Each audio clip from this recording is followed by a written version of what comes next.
Support for Unlocking Lake County is provided by Fidelity National Title Insurance Company, offering title insurance and real estate services. With origins tracing back over 150 years, Fidelity National Title facilitates secure closing processes for buyers, sellers, and real estate professionals. Anyone looking for more information can find them on the web at www.fntic.com. Fidelity National Title has offices located all throughout Lake and McHenry counties.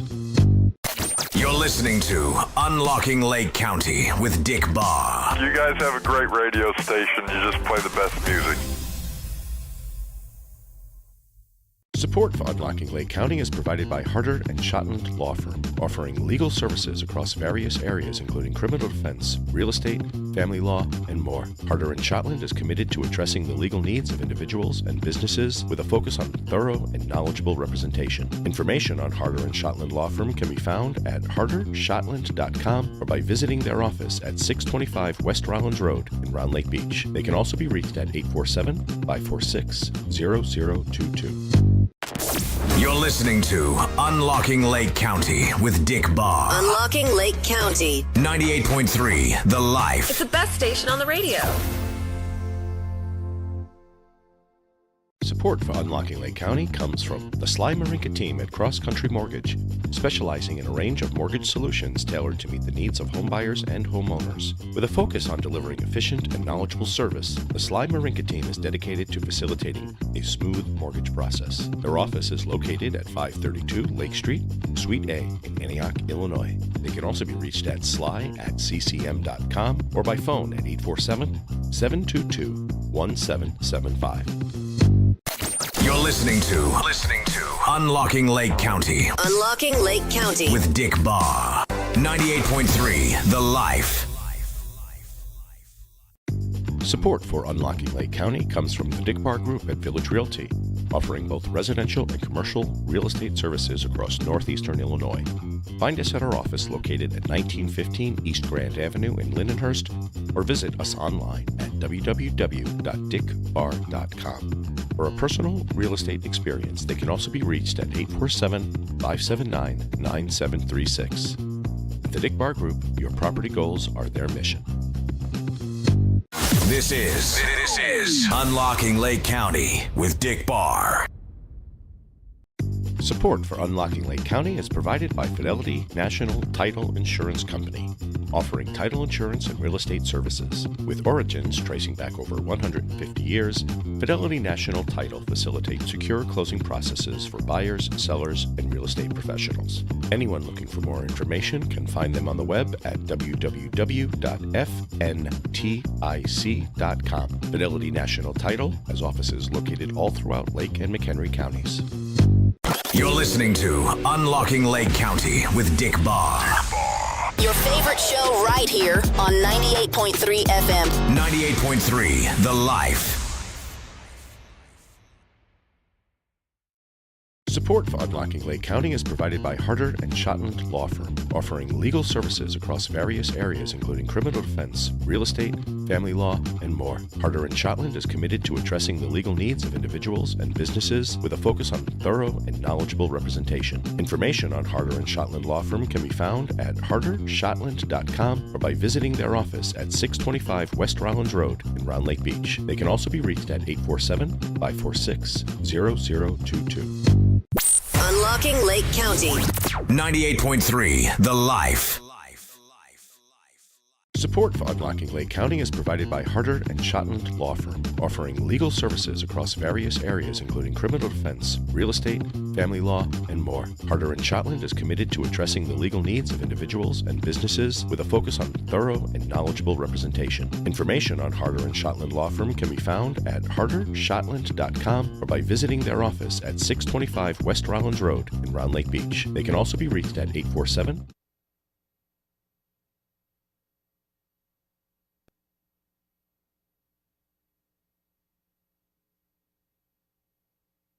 Support for Unlocking Lake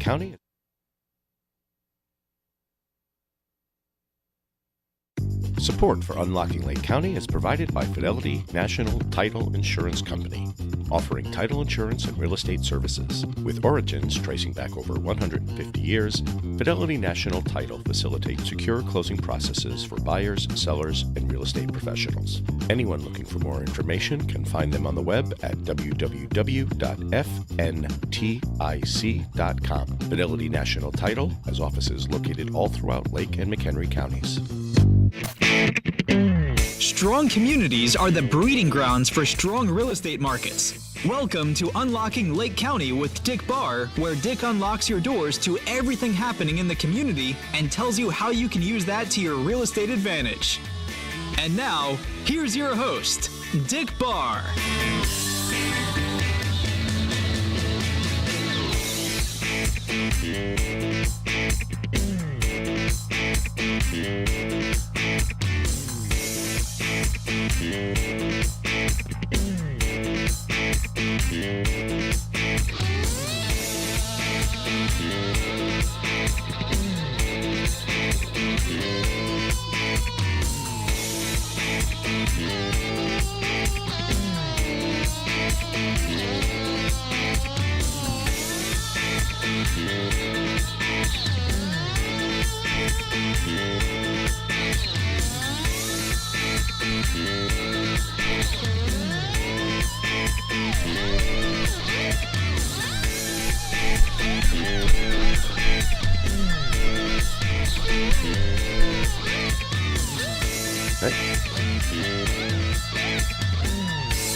And welcome back, Northwest Lake County. This is Dick Barr, your host of Unlocking Lake County, here with my beautiful co-host, Kristen Kaufman. Say hello. Hello, everybody. So happy to be back. Yeah, it was nice. We got a week off and got 2 weeks for me. I was sick the week before. Oh, that's right. Oh, boy, did we miss you. Oh, Yes, boy. we did. Yes, we did.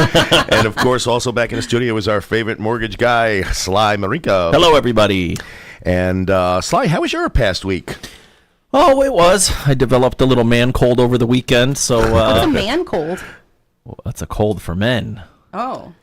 I don't know. My wife always says I'm a big baby when I get a cold, and it's way worse for men than it is for women, so Yes. I always joke about it. But, just a cold, a general cold. No, man cold is fun. God's way of making men feel the pains of childbirth. Correct. Yeah, so we can feel the same level I'm of... not sure that I would compare a cold to childbirth. No, having done both. Only natural without an epidural. Childbirth is what a man cold feels like, from what I'm told. That's exactly Yes. what I've been told too. Yeah, no, interesting. We in our office in Lindenhurst, we have new tenants downstairs. Oh, and okay. it's a midwife. Oh, awesome. Yeah. So it's a midwife, and I think they do at home births and everything. Sure. Yeah. We haven't heard any births in the office. Okay, I was going to say. That's good. Yeah. Wow. Yeah, so Kristen, we had a heck of a week last week. We sure did. We went down to Dallas, where we joined in person over 5,000 other real estate professionals from across the country. Wow. In one of the coldest conference centers I've ever been in. I was so grateful for that. Listen, Oh, you like the cold? I like the... Listen, my theory is you can be cold and put more layers on and find a way to get comfortable, but you can only take so much off and still be hot. Yeah, true, but... Like, yeah. once you get hot, it's pretty inescapable. Plus, I was nervous about going down to Dallas at the end of August. I'm already, like, a warm person in general, so I was dreading having to go down there and just be a super sweaty mess the whole time. But instead, I got to be comfortable while everyone else was freezing.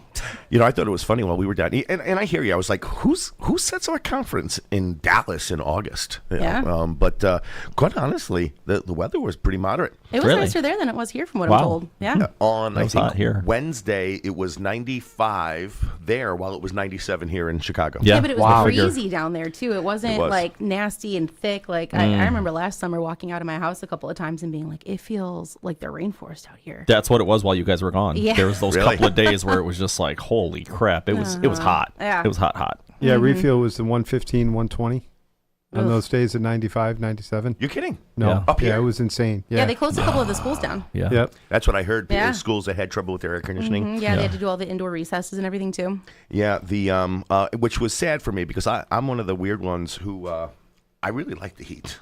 The hotter, the better. That wasn't always the case. It started probably, I think, in 2000. All of a sudden, I like heat. Well, Yeah. I hope to approach that one day. Yeah. Debbie was doing backflips. She was very happy last week. Oh, she likes the heat. Oh, yeah. Yeah. For those who don't know, we've got a couple of guests in the studio today. That was Jim Walsh. Jim Walsh is here as the new commander of the Gurnee American Legion in.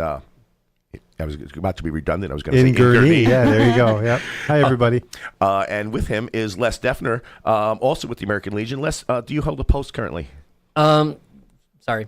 No, you're okay. I'll adjust. Don't worry. Thank you. I am currently the new senior vice commander. Was the sergeant at arms for about 5 years, and then they saw fit to move me up. Do me a favor. Bring that mic closer to you and stay with it. I'll adjust levels if they're too high. Okay. So you don't have to worry about it. You just get comfortable and relax, and that's what it's all about. There's no room for couches here, but pretend you're laying on a couch. Ah, nice. Make it as smooth as you want. So what does a sergeant at arms do? Just make sure that people and property are taken care of, and maintain the order and the customs and rules are followed by members and post guests. And so do you also play a role of kind of parliamentarian as sergeant at arms? Not really. No, that's really okay. that's really the role of the commander. Oh, it is. Okay. That's his job now. Or if you ask our parliamentarian, it's his job. But I try to keep him quiet. Good luck with that. Do you get a lot of, at these meetings, do you get a lot of people who are just like, buy the book, guys, buy the book? Yeah, we have 3 people who are very much keeping in line and say, no, it was supposed to be like this. Thank you. Hopefully I'll have it right in a year. How long have you had the post, Jim? Oh, I think I did my first meeting last month. Oh, okay. Yeah. And they didn't chase you away with forks and I was knives? really surprised. No, that's great. Yeah, it was good. Yeah. Well, welcome to the studio, guys, and for all of you listening and watching. Thank you for having us. We'll be talking with Jim and Les all about the American Legion and a couple of events they have coming up. From what I understand, American Legion is all 100% privately funded, correct? Well, we get our funding. Yeah, I guess you could say that. So membership and fundraising. Membership and fundraising, yes. Right, yeah. So no public dollars going into. Correct. That's correct. Okay. But yet you fight for awareness for public issues that are related to servicemen, women, and how to benefit them, correct? Very much so. So grateful to have you guys here. Thank you for your service, and grateful to have organizations like yours and the VFW. And one of the things I don't know much about the 2 organizations other than the lobbying efforts they do and the good works that they do. And we love that you guys provide the color guards for a lot of events, and that's very appreciative. But I don't know the difference between VFW and American Legion as far as what you do. Is there a difference? There's I think at its core, we do a lot of the same things.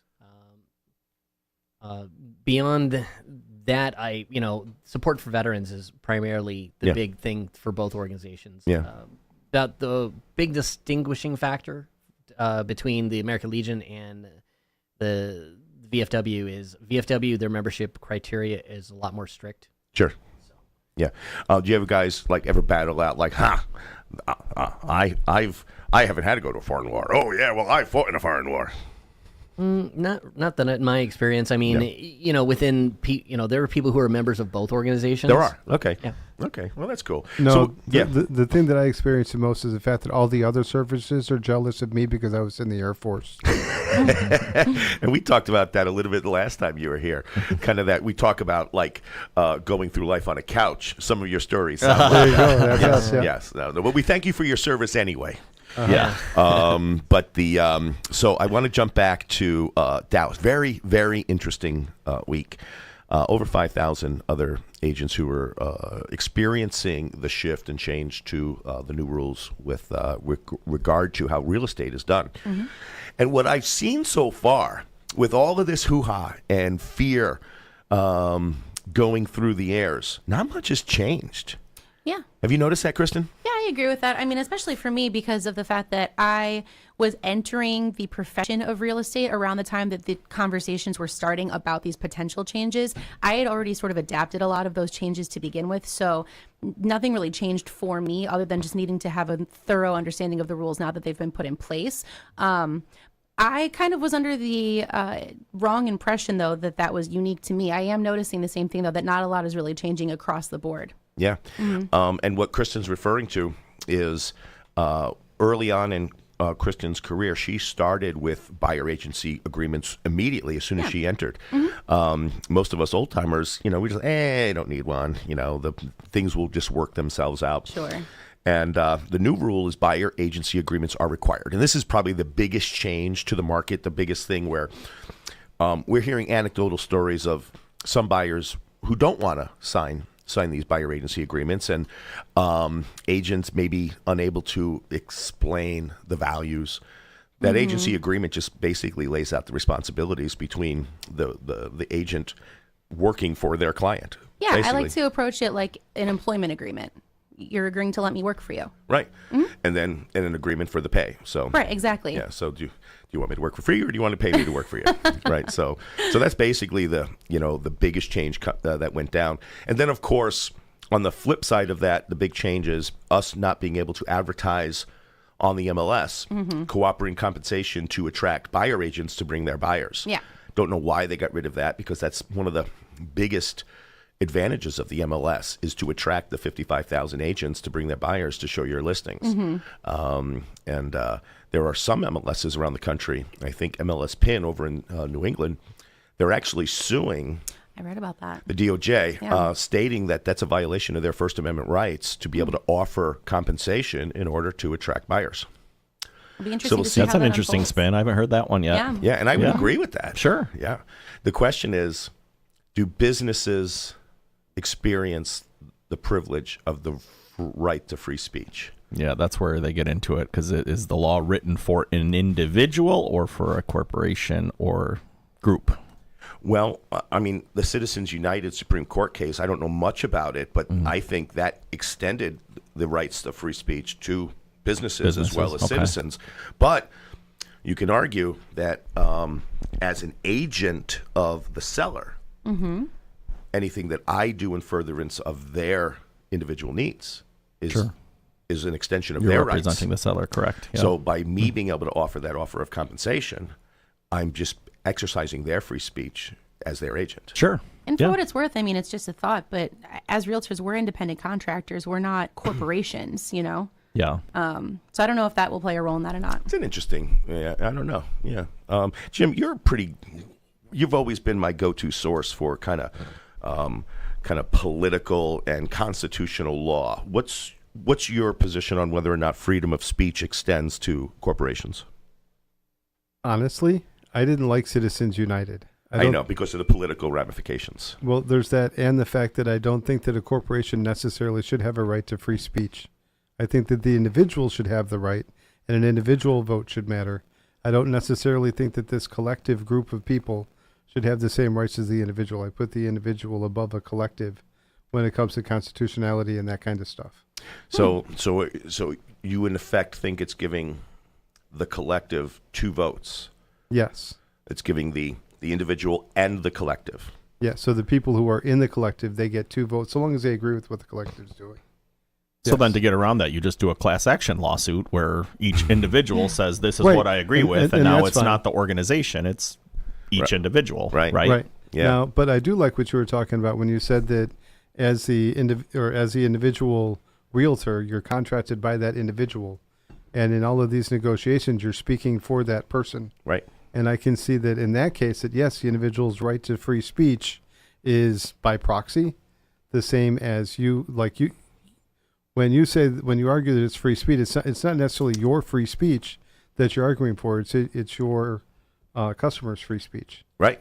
That you're arguing for. And that one I would absolutely agree is a constitutional thing that I would. But they can argue that for. you're not putting it, you're not allowing it. They're not saying you can't do it at all. They're just saying you can't do it on the MLS, because I've seen agents putting it on their own personal websites where they say, here's my commission list for these properties. Absolutely. I've And seen it on their personal Facebook. yeah, absolutely. Yep. So I guess, is it really a violation of free speech if they're not allowing it on the MLS, but they're still allowing it in other places? I guess it depends. Yeah. So is the MLS like a separate corporation like Facebook? Yes. Yeah. Okay, then yeah, that's a different thing.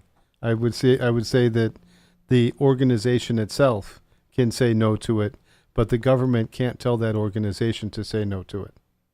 One change that I do know listing agents have been experiencing since the change, though, is that as soon as they have a listing that hits the market, Woo, their phones are blowing up with buyer's agents asking what their commission is going to be. Yeah, when we listed 25 South York, day one, 65 text messages, all the same question. What's the co-op? What's the co-op? What's the co-op? What's the co-op? I'm like, telling you, man, that app idea I had where you put together an app and press 1 for this button, for this property, press 2 for that property, or whatever. I'm sure that will hit the market. There's still time. I'll never do anything with it, but somebody will. Right. But then, so there, some agents were talking about potential workarounds where it says, well, we'll just put a little note in the lockbox. So when the agent opens the lockbox, you can't. No, you can't. They'll see the percentage. And Kristen's right.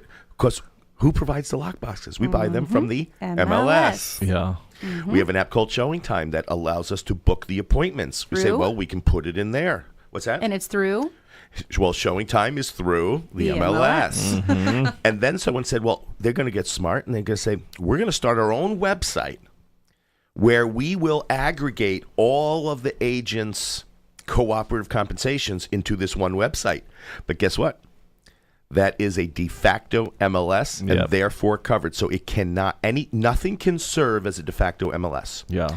So I would even caution with Facebook, if everyone's starting to do their stuff on Facebook, certain parties could argue, well, now Facebook is the de facto MLS since it's a single port of information. But if it's individual, so you're doing your own, you're not doing anyone else's, and the next agent down the road, brokerage, is doing their own, I can't see them making that stretch. I'm actually, so hold on a second. So, Dick, have you been receiving notifications from Facebook about some kind of discount for a Facebook MLS something or other? No. No. So I've started receiving emails and notifications. This is weird. I don't have all the details pulled up in front of me, but basically something from to Nigeria? it's something to the extent of, I mean, it looks like it's from Facebook. I'm obviously I'm not clicking on anything, but it was like join now for a discount discount price to join our Facebook MLS something or other. And I was like, whatever that is, I'm not touching it. Yeah, I'll for sure send. I was curious if you were getting those too. You know, and here's the thing. So what you were just saying, Sly, was you can't imagine that stretch. You know, it just seems unlikely. Would you have ever thought what they ruled this year with the NAR settlement would ever have been considered? No. They made some of the largest leaps and jumps of mental gymnastics you could ever imagine to craft this settlement. And the only reason NAR agreed to the settlement was for one reason. The jury verdict was $2.6 billion. And it was $650 million in bond money just to post an appeal. Mm-hmm. So we decided as an organization, no. Well, it's better to just say, hey, we'll settle and we'll change the way we do business. And one of the craziest things about the court case was the judge ruled early on in the case. I was just about to comment on this. That we as an organization cannot argue in our defense the benefit to the marketplace or the public. Which is insane to me. What a reach. Yep. You are not allowed to argue that cooperative compensation benefits the marketplace or the public because it's a de facto violation of antitrust, is how they worded it. And then I also thought it was interesting that I think 9 jurors, for some reason it was a 9-juror panel, the requirement to join that jury is you could not have purchased a house since 2014 to be able to sit on that jury. So no one who benefited from the services of what a realtor organization included could serve on that jury. You guys need better lobbyists, is what it sounds like to me. Which is crazy because we are known to have the best lobbyists I agree. in the world. We are the largest individual organization association of lobbyists. And we've always done well. Banks have been trying to break into real estate for decades, and our organization has said, no, that's not fair. That's not fair to the public. We've always been the supporter of home ownership, getting into home ownership, protecting your rights when you are a homeowner. We lobby against things that increase taxes. We lobby like home rule. We lobby that hard. We lobby against home rule because of the the ingrained ability to be able to raise taxes without the typical approvals and processes, checks and balances that already exist in state law. We argue for property rights, property ownership rights. I got to turn my phone off, sorry. And we all do that as individual members of this huge organization, but we were powerless in this litigation. What I will say, though, is that I like that we have to do buyer's agency agreements before doing a single showing. I do. I think that not only is it a good opportunity for agents to have a conversation with their potential clients about what it is that we'll be providing for them, but I also think it's a great opportunity to educate our clients or potential clients on how we even get paid. I mean, before I had done this as a profession, I had already bought a house and I had no idea how my agent got paid, to the point that it didn't even cross my mind. Yeah. Like at all. Right. And not because I'm just a generally aloof person, but I had no idea. Your agent got paid the same way my laundry gets done. You put it in a basket, you put it on the coffee table, and then it comes back all folded and clean. Yeah, absolutely. But yes, no, I agree with you. Now there's some transparency in the buyers knowing how their agent's paid, but less transparency in the system, because now buyers are looking at homes where they don't know if their agent's being compensated by the seller or if they have to pay their agent out of pocket.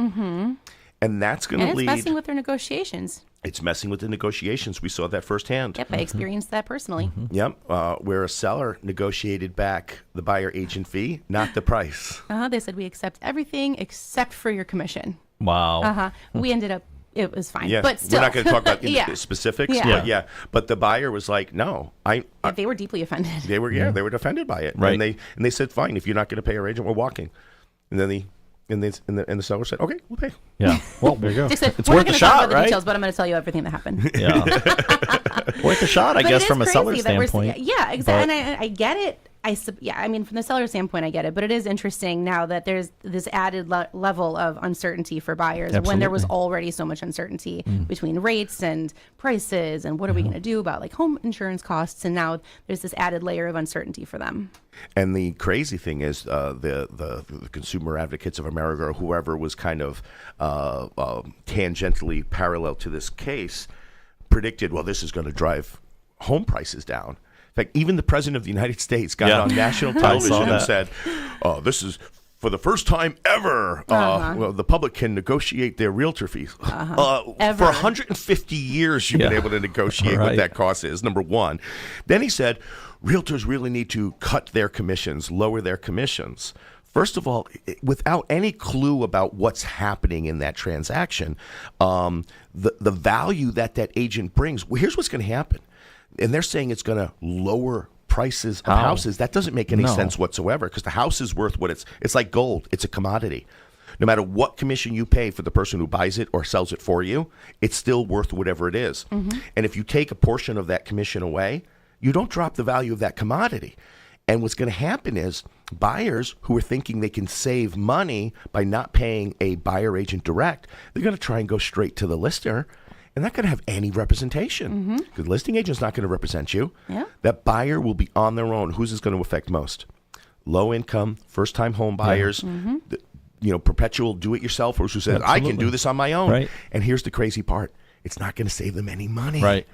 Well, and even cost them money. And even if you do go to the seller direct, you still have to sign a buyer's agency agreement with the seller's agent, don't you? You can do a no representation. So then you're really getting screwed. You're really getting screwed, because here's the thing. If you come to me, you want to buy a house, and you say, but I don't want to pay an agency fee. Sure. Fine, you can represent yourself. Because legally, unless I represent you, I can't do anything for you. I can't fill in your contract.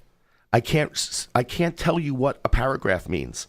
I can't tell you what to offer. I can't tell you how to respond to a counter. I can't do anything for you from any aspect of the transaction. Wow. So you got to fill in the contract yourself. You got to arrange all of your own inspections, all of your own appraisals. You got to work with the lenders, do all that stuff, find your own attorney, do all that stuff, and then know what you're signing and know what your protections are. No one can help you unless they're willing to sign an agency agreement. Zero chance that those deals close.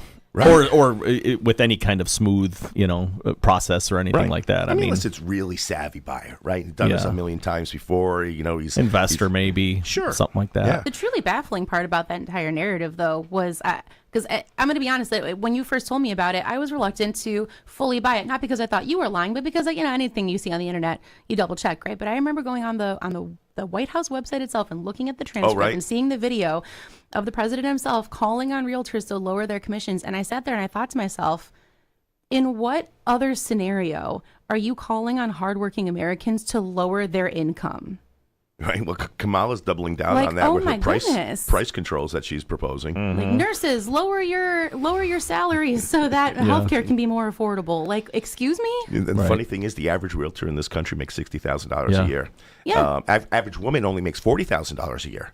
And the real estate market is dominated by 60% women. Mm-hmm. So you're really just asking women to make less money. Exactly. So, hey, 60% of you women out there who are making $40,000 a year, take less. Yeah. Just because. Right. Yeah. Insane. It's insane. Makes no sense. Whatever. Anyway, we're not going to solve the world's problems today. Can I ask a question about the MLS again? Yeah, sure. Is that a private organization? It is. So why is there a rule that there can't be someone else who does the same thing that they do? Isn't that like part of free market capitalism? So because it's association-based, so the National Association of Realtors settled a lawsuit and implemented these changes. Now, what's interesting about that is that the suits are driven by the Department of Justice. Department of Justice wants to decouple commissions between sellers and buyers. So these lawsuits were basically prompted by the Department of Justice. And so what they basically did a end run around the DOJ's ability to force us to do something and forced us to settle a lawsuit agreeing that we would do this way. So they used a specific law to do that? I don't believe so. They did couch it in an antitrust because what they said was that there was a conspiracy to collude to keep commissions at a certain rate, which is ludicrous because there are agents who charge the whole gamut from single flat fee transactions, all the way up to some agents who are, 10% or more, depending on what they're selling. So the whole gamut is available to the public. So they basically use an antitrust lawsuit, which antitrust laws are designed to keep monopolies from happening, to create a monopoly. So how does it create the monopoly? If you can't do if you can have another separate entity do the same thing that MLS does, MLS has a monopoly on those services. You can, it just can't cooperate compensation. So a competitor to the MLS could come up, but they cannot offer cooperative compensation on it.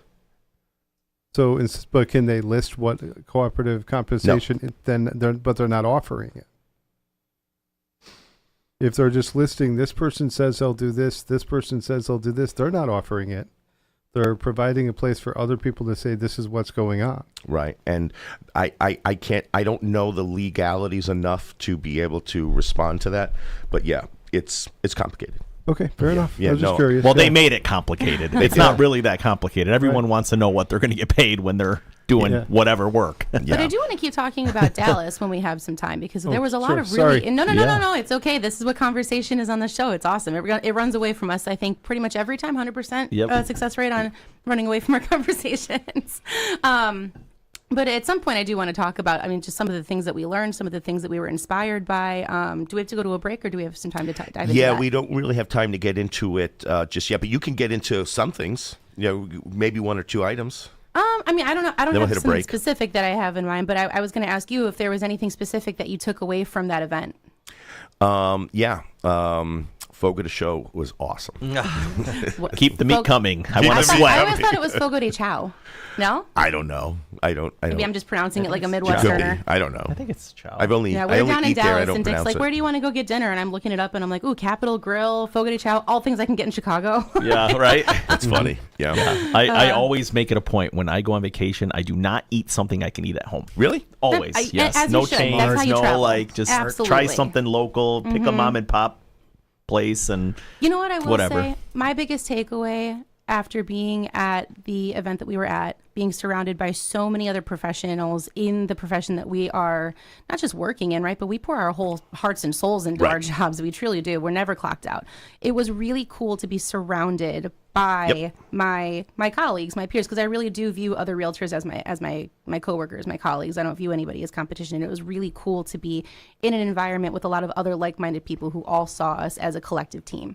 Yeah, and I think that's a great takeaway, and it's I have a similar kind of takeaway, and it's like you said. I just saw a meme yesterday, and it showed two people laying in bed, and the one of them, it said employee, and it showed like a thought bubble above their head while they're sleeping, and it was blank. And then entrepreneur, thought bubble above their head, and all these millions of things we're thinking of. Is it time to change my logo? Is it time to do this? What do I need to update my website? It's like we're constantly thinking. It's like, and we eat, sleep, breathe this industry. Yeah. And to be amongst 5,000 people of the same thought process. Who just get it.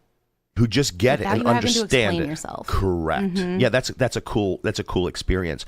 And then the knowledge transfer. Oh my God, absolutely. Finding out what works in Sedona, what works in Florida, what works here. The Does this even that we work talked there? to in Compton. Right. She was so cool. That was cool. Yeah, the networking capabilities at these conferences is huge. And it's literally from morning till night, nothing but education, motivation, and networking and learning from other people. And ways to better serve your community and your clients. And that was, the funny thing was a lot of that conference was dedicated to what can you do to make your communities better? Yep. And then to help promote thriving real estate markets. 100%. I have like an entire notebook filled with just ideas, things I plan to be doing this year and next year within the community. I'm so excited. And that's so funny because you come back with these notebooks full of stuff. Like, where do we start? And, Not me. The last couple of days I've been creating like whole like checklists and bullet points and like if this then this, when this happens I'm going to do this next. I've got like 100-step plan already planned out. That's awesome. People like me that needs a starting point, the answer was simple. It's just, and it's something because when you are faced with a million options, it's hard to figure out how to proceed forward on any of them. And for me, it was just when you see a piece of paper on the floor, you pick it up, and that's where you start. You start with what's right there in front of you, and you just start going in forward direction all the time. And that was probably my big takeaway from the You course. should read the book Atomic Habits. Oh, great book. He tells us to read that book all the time. I already have it at home, I'm reading it right now. Yep. Start small. Start small. Start Anything. small. Yeah. Yep. There was people on there who talked about on their checklists, one of the things that they do, they literally put on their checklists, wake up. I said that. You said that? I said that. Oh. So I purposely set myself up for success when I make a daily checklist where I include things that I know for a fact I'm going to do, right? Like wake up, take a shower, feed my kids, things in my day that are absolutely going to happen. That way, no matter what, I'm setting myself up for success and I'm checking things off. It's a great idea. I also intentionally add things like big picture things that I know I'm not going to probably be able to do that day. That way, completing the entire list is never the goal. So I can always just be happy with whatever my outcome was. Yeah. So I'm never beating myself up for not having checked everything off my list. I think that was brilliant. It really stuck with me. I'm sorry I didn't recall the author. That's okay. I'm but glad it was you. I know it. Yep. I'm glad you noticed it. Awesome. We'll be right back. Unlocking Lake County with Dick Barr will return in just a few. Support for Unlocking Lake County is provided by Fidelity National Title Insurance Company, offering title insurance and real estate services. With origins tracing back over 150 years, Fidelity National Title facilitates secure closing processes for buyers, sellers, and real estate professionals. Anyone looking for more information can find them on the web at www.fntic.com. Fidelity National Title has offices located all throughout Lake and McHenry counties. You're listening to Unlocking Lake County with Dick Barr. You guys have a great radio station. You just play the best music. Support for Unlocking Lake County is provided by Harder & Shotland Law Firm, offering legal services across various areas including criminal defense, real estate, family law, and more. Harder & Shotland is committed to addressing the legal needs of individuals and businesses with a focus on thorough and knowledgeable representation. Information on Harder & Shotland Law Firm can be found at hardershotland.com or by visiting their office at 625 West Rollins Road in Round Lake Beach. They can also be reached at 847-546-0022. You're listening to Unlocking Lake County with Dick Barr. Unlocking Lake County. 98.3 The Life. It's the best station on the radio. Support for Unlocking Lake County comes from the Sly Marinka team at Cross Country Mortgage, specializing in a range of mortgage solutions tailored to meet the needs of homebuyers and homeowners. With a focus on delivering efficient and knowledgeable service, the Sly Marinka team is dedicated to facilitating a smooth mortgage process. Their office is located at 532 Lake Street, Suite A in Antioch, Illinois. They can also be reached at sly@ccm.com or by phone at 847-722-1775. You're listening to Unlocking Lake County. Unlocking Lake County with Dick Barr. 98.3 The Life. Support for Unlocking Lake County comes from the Dick Barr Group at Village Realty, offering both residential and commercial real estate services across northeastern Illinois. Find us at our office located at 1915 East Grand Avenue in Lindenhurst, or visit us online at www.dickbarr.com. For a personal real estate experience, they can also be reached at 847-579-9736. At the Dick Barr Group, your property goals are their mission. This is Unlocking Lake County with Dick Barr. Support for Unlocking Lake County is provided by Fidelity National Title Insurance Company, offering title insurance and real estate services. With origins tracing back over 150 years, Fidelity National Title facilitates secure closing processes for buyers, sellers, and real estate professionals.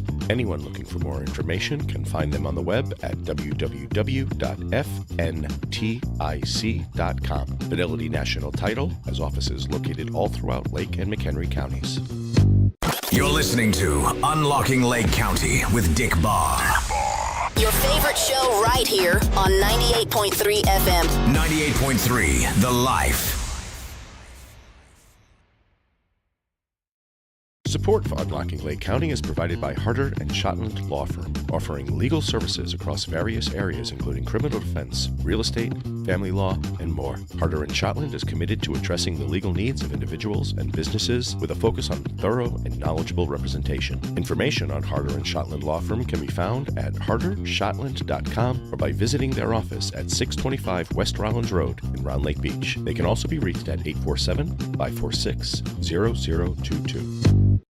Unlocking Lake County. 98.3 The Life.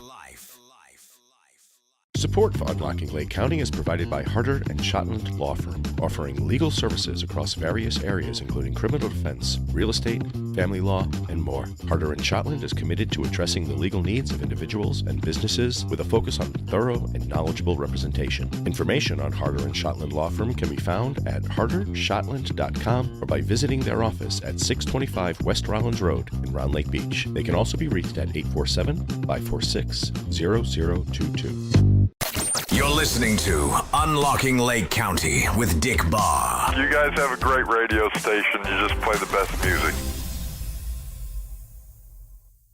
Support for Unlocking Lake County comes from the Sly Marinka team at Cross Country Mortgage, specializing in a range of mortgage solutions tailored to meet the needs of homebuyers and homeowners. With a focus on delivering efficient and knowledgeable service, the Sly Marinka team is dedicated to facilitating a smooth mortgage process. Their office is located at 532 Lake Street, Suite A in Antioch, Illinois. They can also be reached at sly@ccm.com or by phone at 847-722-1775. You're listening to Unlocking Lake County with Dick Barr. Unlocking Lake County. 98.3 The Life. It's the best station on the radio. Support for Unlocking Lake County comes from the Dick Barr Group at Village Realty, offering both residential and commercial real estate services across northeastern Illinois. Find us at our office located at 1915 East Grand Avenue in Lindenhurst, or visit us online at www.dickbarr.com. For a personal real estate experience, they can also be reached at 847-579-9736. At the Dick Barr Group, your property goals are their mission. You're listening to Unlocking Lake County. Unlocking Lake County with Dick Barr. 98.3 The Life. Support for Unlocking Lake County is provided by Fidelity National Title Insurance Company, offering title insurance and real estate services. With origins tracing back over 150 years, Fidelity National Title facilitates secure closing processes for buyers, sellers, and real estate professionals. Anyone looking for more information can find them on the web at www.fntic.com. Fidelity National Title has offices located all throughout Lake and McHenry counties. You're listening to Unlocking Lake County with Dick Barr. You guys have a great radio station. You just play the best music. Support for Unlocking Lake County is provided by Harder and Shotland Law Firm, offering legal services across various areas including criminal defense, real estate, family law, and more. Harder and Shotland is committed to addressing the legal needs of individuals and businesses with a focus on thorough and knowledgeable representation. Information on Harder and Shotland Law Firm can be found at hardershotland.com or by visiting their office at 625 West Rollins Road in Round Lake Beach. They can also be reached at 847-546-0022. You're listening to Unlocking Lake County with Dick Barr. Unlocking Lake County. 98.3 The Life. It's the best station on the radio. Support for Unlocking Lake County comes from the Sly Marinka team at Cross Country Mortgage, specializing in a range of mortgage solutions tailored to meet the needs of homebuyers and homeowners. With a focus on delivering efficient and knowledgeable service, the Sly Marinka team is dedicated to facilitating a smooth mortgage process. Their office is located at 532 Lake Street, Suite A in Antioch, Illinois. They can also be reached at sly@ccm.com. Dick Barr.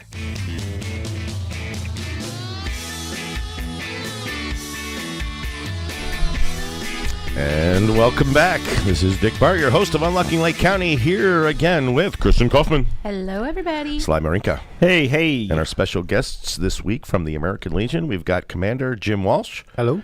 And Les Defner, Yep, Senior Vice Commander. Senior Vice Commander. Thank you very much. Sorry. I think you told me that at the beginning of the show, and I kind of overlapsed it. Anyway, on the first half hour of the show, talking a little bit about our time in Dallas, talking about a little bit what's going on. But we're going to, because we've had 2 weeks away, we want to make sure that you're updated on, because there's some big information potentially coming down on the down the wire on the mortgage market. And so we've got a lot to catch up on. So we're going to give it over to Sly right now. Stay on top of the market with Dick Barr's Market Minute. Dick Barr's Market Wrong one. Minute. Let's try again. Sorry, Sly. No worries. I was going to say. You know, I didn't do my Market Minute. So I noticed that. We'll do that later in the show, Okay. because it's not terribly interesting. No. It's been actually pretty flat, which is good for this Yep. time of year. Yep. The incoming properties are matching the contract properties. So Okay. yeah, but we'll get to that later in the show. So now the right intro. Here is the Mortgage Minute with Sly Marinka and Cross Country Mortgage on Unlocking Lake County with Dick Barr. All right, everybody. Hope everyone's doing well out there on this lovely Wednesday. Wanted to start out with the current 30-year fixed rate mortgage is hovering nationally right around 6.38%. That's down from 6.46% when we last met 2 Wednesdays ago on August 21st. So relatively flat, hasn't moved a ton, but definitely downward in the downward direction. Same with the 10-year Treasury note. It's down to 3.784%, down from 3.86% the last time we met. So things still moving in the right direction.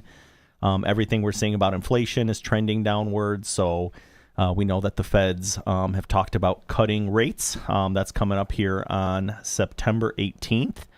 And at this point, it's all but a foregone conclusion that, excuse me, they will be cutting rates. It's just a matter of how much. You heard it here first. Sly Marinka guarantees. I'm just kidding. Yeah, no guarantees, but that's kind of what the traders are all shooting for, is either 25 or 50 basis point rate cut. So we will see on September 18th what they decide. Today we had an interesting jobs number that came out and that showed nationally job openings fell from 7.9 million to 7.7 million.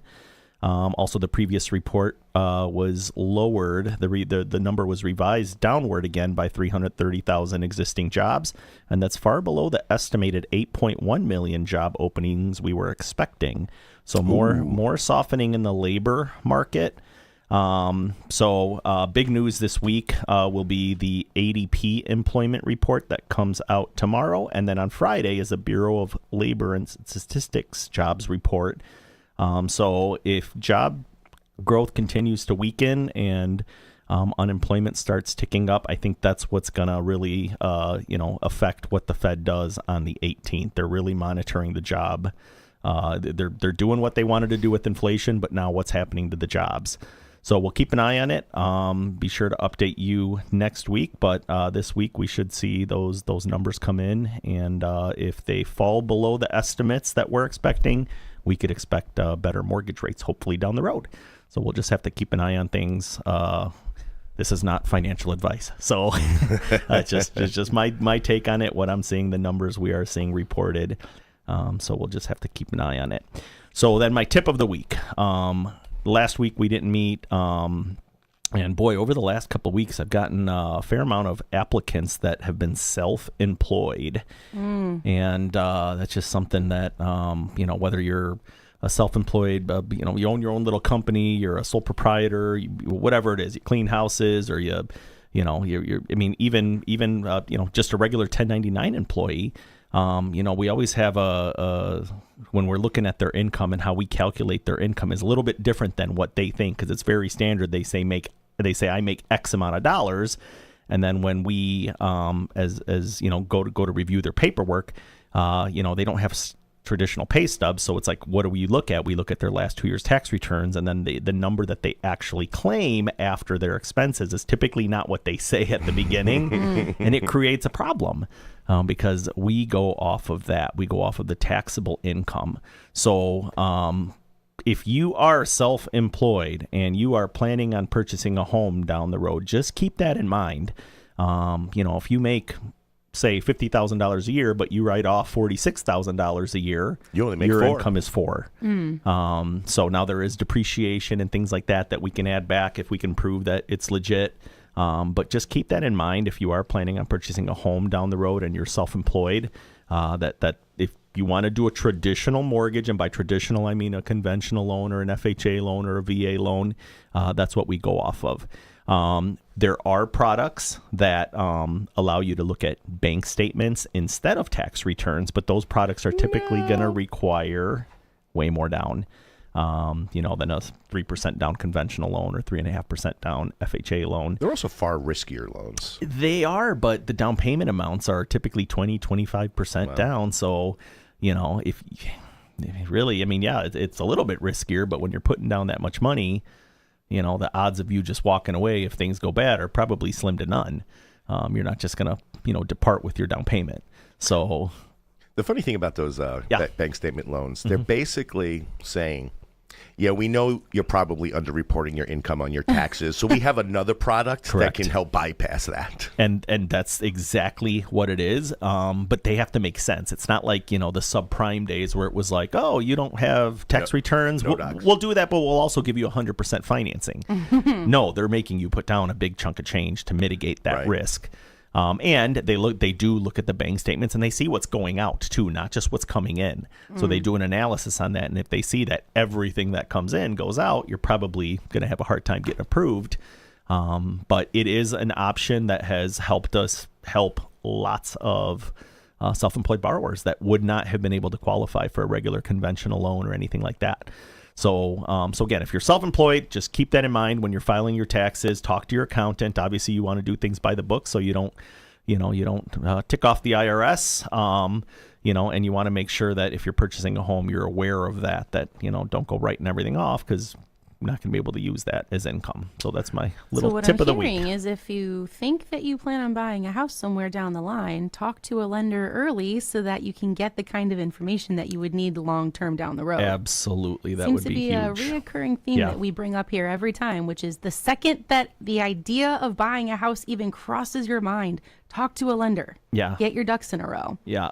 Even if, but if you're the cookie cutter, you have a one job, it's a salary job. So you know exactly what your income's going to be. You have no debt, your credit. I get it. But if there's any kind of question or any kind of,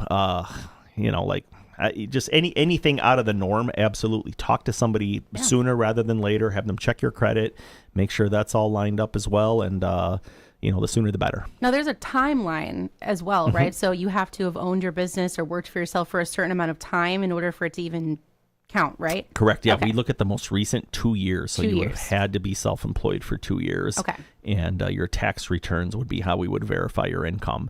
And again, it's not the top number, the receipts, it's after the expenses is the number we're counting as your income. So for clarification, if you were someone who worked a salary or pay per hour position for up to, let's just say, let's pretend for a second that I have owned a business for a year. Mm-hmm. But before that I worked and I've got plenty of provable income. That wouldn't matter because for the last year, and it hasn't been a full 2 years. Correct. You have to have 2 years of self-employed proof of self-employment and 2 years of tax returns. Every once in a while we'll get it if you've been self-employed for long enough where we only need 1 year, and that the times that benefits us is if your 2022 wasn't great but 2023 was awesome, you qualify for more because we don't have to average. Normally we have to average it unless it's declining, then it's a worst case scenario.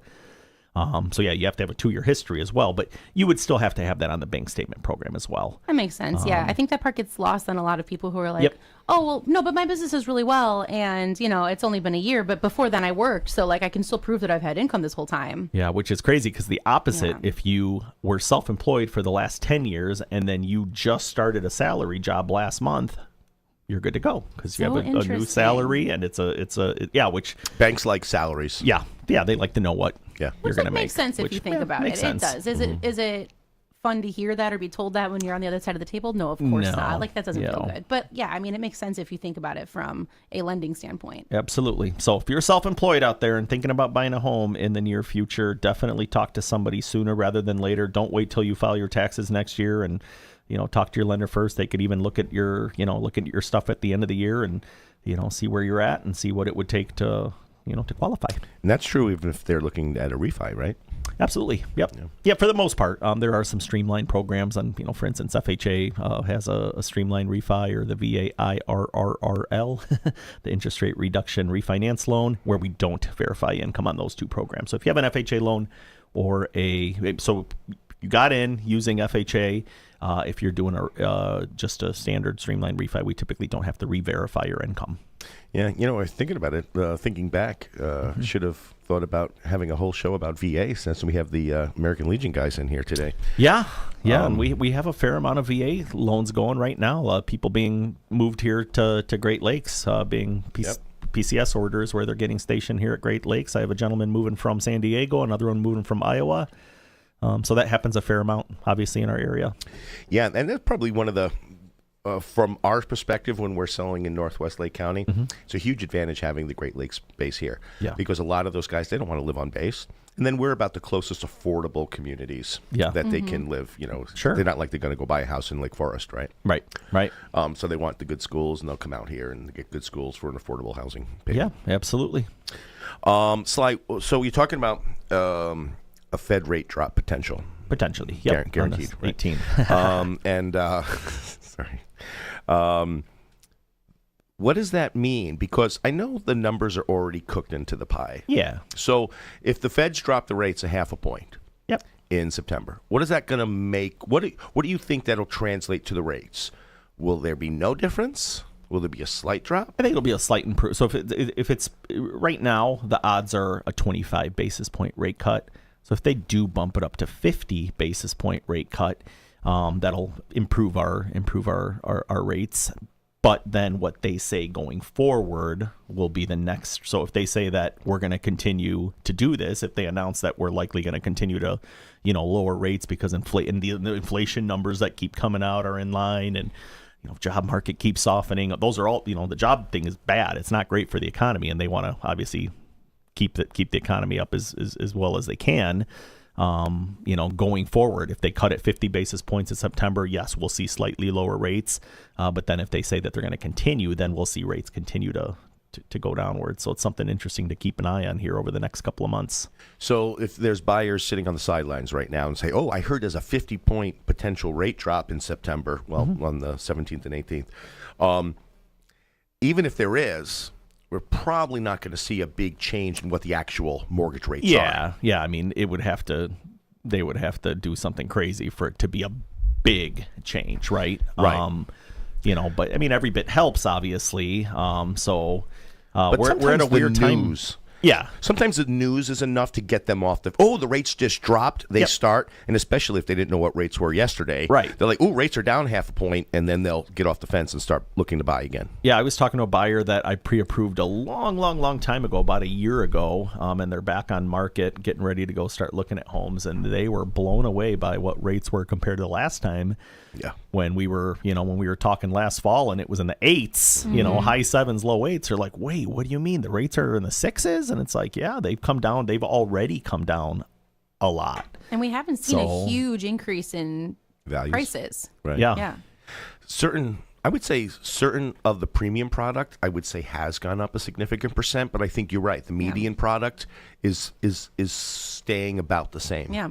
Which is good news. And the lower end is the lower price points are still, I mean, you can't, they fly off the market, right? Because it's so expensive to rent. And I'm starting to see some of that too. People that have been, that had gone out to rent and now, a year or so ago, and now their landlord's like, oh, let's get you up to $2,200 instead of $1,800, and you're starting to see a lot of those people being like, you know what, screw that, like I'm gonna buy. Right. Let's get pre-approved again. Let's explore that again. That's happened a little bit here lately as well. It's funny how things have changed so much in the past 4 years. 4 years ago, those people, the market's terrible, the prices are too high, we're going to wait. We're now like 40% higher prices than we were 4 years ago. 40% higher. Homes, and we're seeing, as the assessment notices come out, people are seeing. And so Wakanda Township saw a 32% increase in assessed value this year. A year after the quadrennial reassessment, which already saw the huge increase. But because it's a 3-year trailing average, that would have been bad. Because it's a 3-year trailing average, it didn't account for it accounted for 20, 21, and 22. So that was the 23 reassessment included 21, 22, and 23, 3-year trailing average. So it only began to scratch the surface of the price increases. So on that trailing average, and now I think for the next 2 years, we're going to see significant increases as they catch up to the current prices. So there go taxes again. There go taxes again. That's why anyone listening here should really think about anytime there's a bond on their ballot to vote for whether or not for a government taxing body to pay get a new bond. Think about what your taxes are going to do, not just this year, but in the following 2 years, right? As we get caught up on these high assessments. Yeah, definitely. Anything else to add to the Mortgage Minute there, Sly? We will see what happens. I enjoy keeping track of this. I keep track of it daily. We subscribe to a bunch of really good information, so I'm always kind of watching. Have a lot of clients right now that have elected to float their interest rate, meaning they're not locking when they get under contract because they do see that the Fed rate cuts are on the horizon. Yeah, yep. So I'll keep updating weekly and, fingers crossed. Now, the only risk there is, let's say inflation just shoots up out of nowhere and the Fed gets scared and they raise rates. Well, that affects your float, right? Obviously, then, you're going to take the higher rate. Right. So it's something that it does carry some risk with it. We explain that up front. Look, you're not locked in. You're floating with the market. Right now it's trending this way. Yeah. But, obviously there's no guarantees that'll happen, just like there's no guarantees the Fed will cut the rates. It's looking as though they will, but who knows? And the probability is not huge, but it's more than zero. Correct. Right. Yeah. Okay. Yep. Speaking of VA loans, guys, either of you have ever taken advantage of the VA loans? Yes, I have. Yeah. I have a VA loan now. And explain the benefit why did you choose it? Les. That's Les Defner, by the way, Deputy Vice Commander of the American Legion in Gurnee. I took advantage of it because it was a benefit. But that was 14 years ago, so a lot of it's foggy in my brain now. I'm just still paying for it now. So there's a perception amongst some in the industry, of homeowners when they hear about the VA loans, and they're like, I don't want to sell to 100% down payment because there's so much insecurity in that. But a VA loan is different. It's not like a traditional mortgage product offering 100% because the person can't afford it. It's 100% financing because it's a benefit of your service. Right. And it was put in by the GI Bill, right? Yes. The GI Bill, we can thank who? Us, American Legion, 100%. Legion. Yeah. American Legion started the GI Bill. So for those who don't know, one of the huge benefits of the VA loan is, of course, 100% financing, 0 down payments. Now, there are some fees that you do pay for that benefit, but you don't pay PMI. So PMI meaning primary mortgage insurance, so just because you have a lower than 20% down payment, you don't have to pay that PMI. That must have changed because I remember paying PMI when I got my loan back in late 2010. Wow. Yes. In fact, that's why we didn't get it when we got our house. Because of the PMI? Yeah. Oh, there's a funding fee that they charge up front, but I don't remember ever there being actual monthly mortgage insurance. There's homeowners insurance you have to purchase that gets escrowed into your loan, but that's a separate. I think that's what you're talking about, right? Homeowners insurance. Yeah. Private mortgage insurance is something that's on top of that. For instance, if you do a conventional or FHA loan, where you're not putting a conventional loan without 20% loan or any FHA loan, regardless of the down payment, you pay an extra fee every month. So the VA doesn't have that. And that's one of the main benefits. It saves you quite a bit, considerably monthly. Yeah. Sure. Mm-hmm. Yeah, and the funny thing about PMI, it's insurance that you buy for someone else. It's the worst thing in the world. From. Yeah, it's hilarious. We get all the PMI companies reaching out to us all the time, and they're like, here's what we can do. Here's what we can. I'm like, I don't care. I'm shopping for the absolute cheapest for my client because it's zero benefit to them. So I don't care what your other foo-foo is. It's like, what's the cheapest? Mm-hmm. Yeah, when we bought our first townhome years ago at this point, we had a pretty low down payment. We were first-time home buyers. We didn't have a lot at the time. And I think it was $200 a month that we were paying just on PMI. Yeah. Wow. Yeah. Was that an FHA? That's high. No, it wasn't. It was conventional. Really? Yeah. And it wasn't even for a large loan. I think we bought our first townhome for like $125,000. Okay. Yeah. Oh, interesting. Yeah, it was $200 a month for PMI though. I know the rates have changed quite a bit in my time in the industry. The FHA used to be huge, but it came down a little bit too. So I remember when it was 0.85, now it's about 0.55, right? Yep. Yeah. Yep. Yep. And it was even more than that before, but yeah, it's 0.55 now. It was even more than that. Yeah, there was a time where it was over a point, if I remember correctly. Maybe I'm misspeaking. It's been so long, but it's 0.55 now. It just recently came down within the last couple of years from 0.85. Right. Yeah. Yeah. Okay. Now, that being said, I mean, I did have to pay $200 a month for the PMI. Yeah. However, what we paid for our mortgage entire per month was still significantly less than it was going to be to rent at that point. That's why we decided to buy it in the first place. Right. Even though we were young and we're really just starting to build our lives, we were like, you know what, we're just going to take the leap and do it because honestly, like it was still a better option than renting. There's no question. I mean, all studies show that homeowners have significantly more accumulated wealth. And part of that is in their physical assets. Absolutely. Right. A lot of that wealth is stored in their houses, especially in eras like now. Now, maybe not the case back in 2010 when people were upside down on their mortgages, but now more so than ever. And that's why anytime, we see someone who's like facing hardship or potentially could be losing their home to foreclosure, talk to someone right away because there's probably enough equity in your house to save you from that process. Absolutely. Okay, that'll do it for this half hour. We will be right back. Unlocking Lake County with Dick Barr will return in just a few moments after these important messages. Don't touch that dial. Support for Unlocking Lake County is provided by Fidelity National Title Insurance Company, offering title insurance and real estate services. With origins tracing back over 150 years, Fidelity National Title facilitates secure closing processes for buyers, sellers, and real estate professionals. Anyone looking for more information can find them on the web at www.fntic.com. Fidelity National Title has offices located all throughout Lake and McHenry counties. You're listening to Unlocking Lake County with Dick Barr. You guys have a great radio station. You just play the best music. Support for Unlocking Lake County is provided by Harder and Shotland Law Firm, offering legal services across various areas including criminal defense, real estate, family law, and more. Harder and Shotland is committed to addressing the legal needs of individuals and businesses with a focus on thorough and knowledgeable representation. Information on Harder and Shotland Law Firm can be found at hardershotland.com or by visiting their office at 625 West Rollins Road in Round Lake Beach. They can also be reached at 847-546-0022. You're listening to Unlocking Lake County with Dick Barr. Unlocking Lake County. 98.3 The Life. It's the best station on the radio.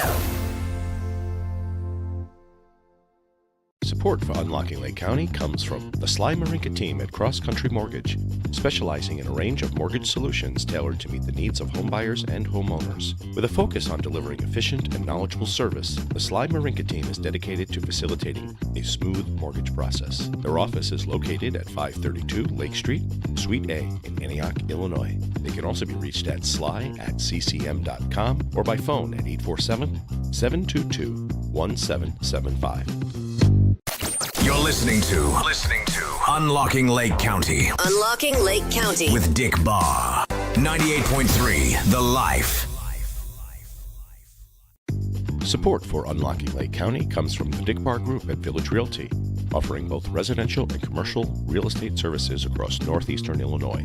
Find us at our office located at 1915 East Grand Avenue in Lindenhurst, or visit us online at www.dickbarr.com. For a personal real estate experience, they can also be reached at 847-579-9736.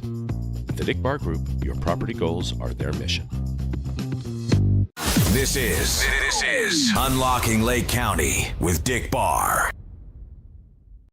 Support for Unlocking Lake County is provided by Fidelity National Title Insurance Company, offering title insurance and real estate services. With origins tracing back over 150 years, Fidelity National Title facilitates secure closing processes for buyers, sellers, and real estate professionals. Anyone looking for more information can find them on the web at www.fntic.com. Fidelity National Title has offices located all throughout Lake and McHenry counties. You're listening to Unlocking Lake County with Dick Barr. Your favorite show right here on 98.3 FM. 98.3 The Life. Support for Unlocking Lake County is provided by Harder and Shotland Law Firm, offering legal services across various areas including criminal defense, real estate, family law, and more. Harder and Shotland is committed to addressing the legal needs of individuals and businesses with a focus on thorough and knowledgeable representation. Information on Harder and Shotland Law Firm can be found at hardershotland.com or by visiting their office at 625 West Rollins Road in Round Lake Beach. They can also be reached at 847-546-0022. Unlocking Lake County. 98.3 The Life.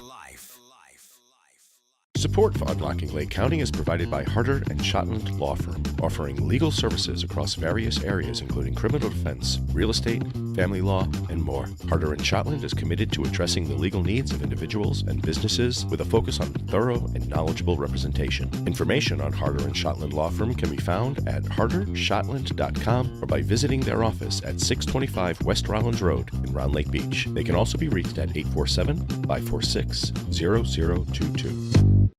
You're listening to Unlocking Lake County with Dick Barr. You guys have a great radio station. You just play the best music.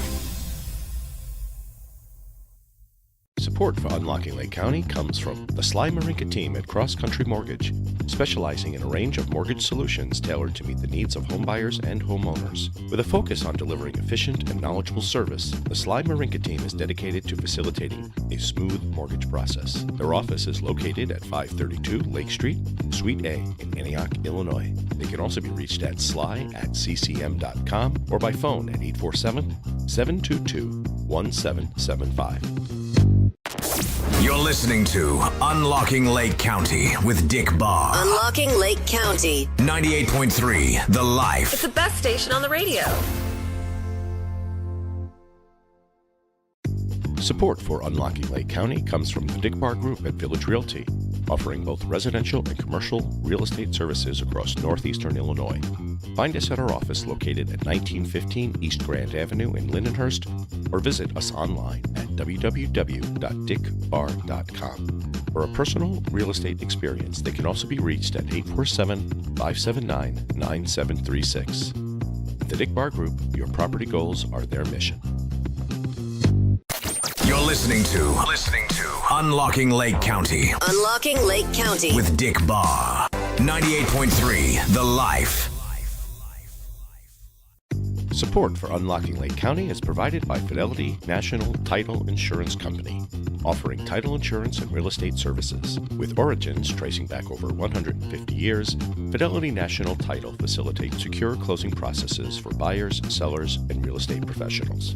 Anyone looking for more information can find them on the web at www.fntic.com. Fidelity National Title has offices located all throughout Lake and McHenry counties.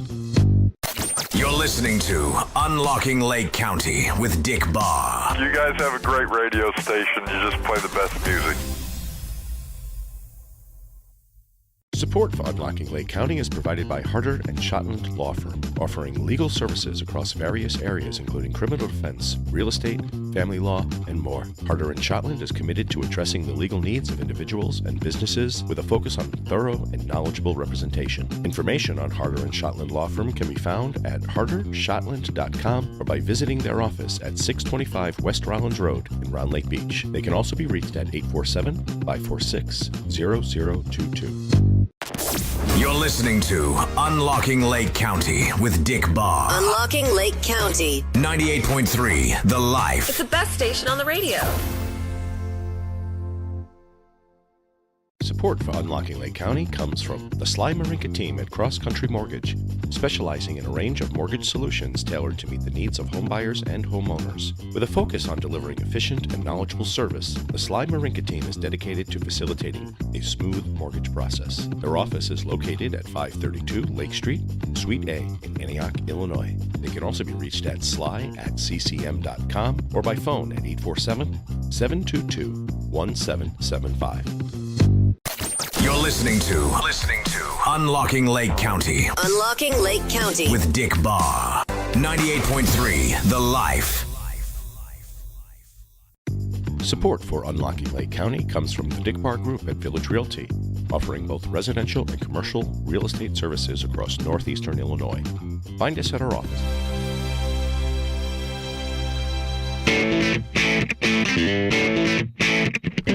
Welcome back to Unlocking Lake County with your host, Dick Barr.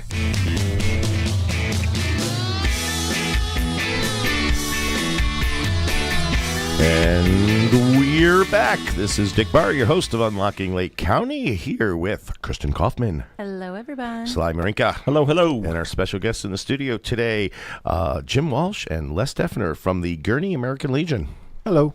Hi there. Hey, welcome back, guys. Thanks for joining us.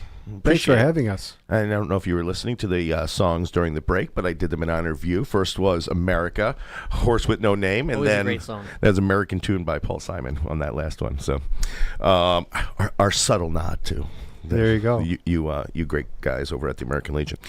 Those who've already been listening know Jim is the commander of the local. What are they considered? Are they chapters?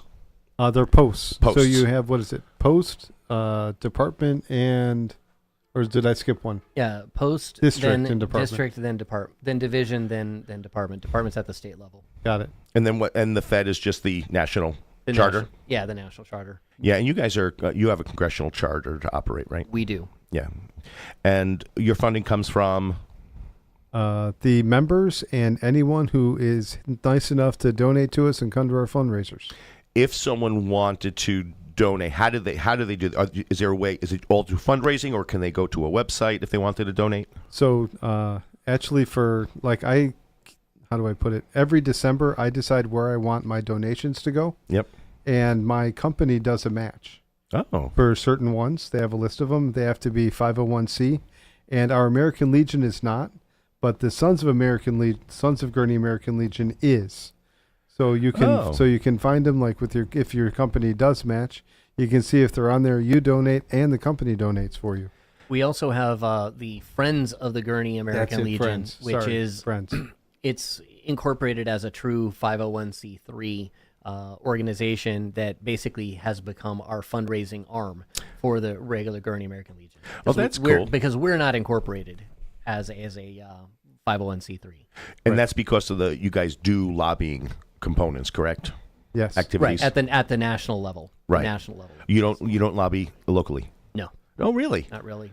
Oh, interesting. Okay. So you guys don't have any lobbyists in Springfield working to make sure that the Illinois got vet-friendly laws? Not that I know of. It might be possible. I'd have to check with some of our older members who have been doing this a lot longer than I have. Okay. So let's talk about what are the requirements for membership in the American Legion? If you're honorably discharged, we want you.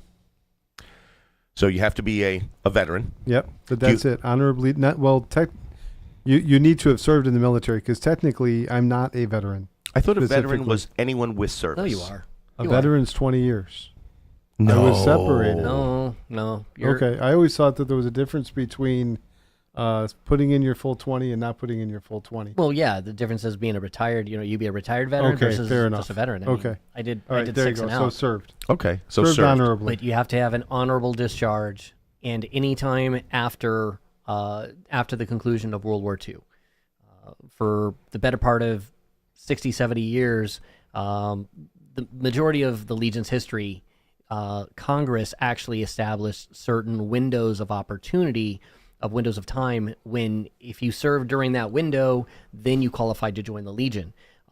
So it was more restrictive then than it is now. After 2019, what was called the Pact or the Legion Act, I don't remember what the acronym stood for, LEGION, but the past president Donald Trump signed it into law that basically opened up to millions of Cold War veterans who otherwise were not even allowed to join the Legion. Really? And sadly, a lot of folks kind of came away from the Legion feeling a little bit raw, not really understanding that it's not the Legion who sets its membership eligibility criteria, but Congress.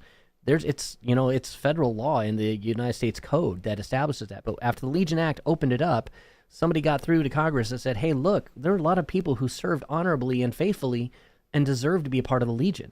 And not only that, we need them for our Legion to survive. So, right. And not just the Legion, but the VFW and a lot of other organizations, even outside of veterans, struggled for membership.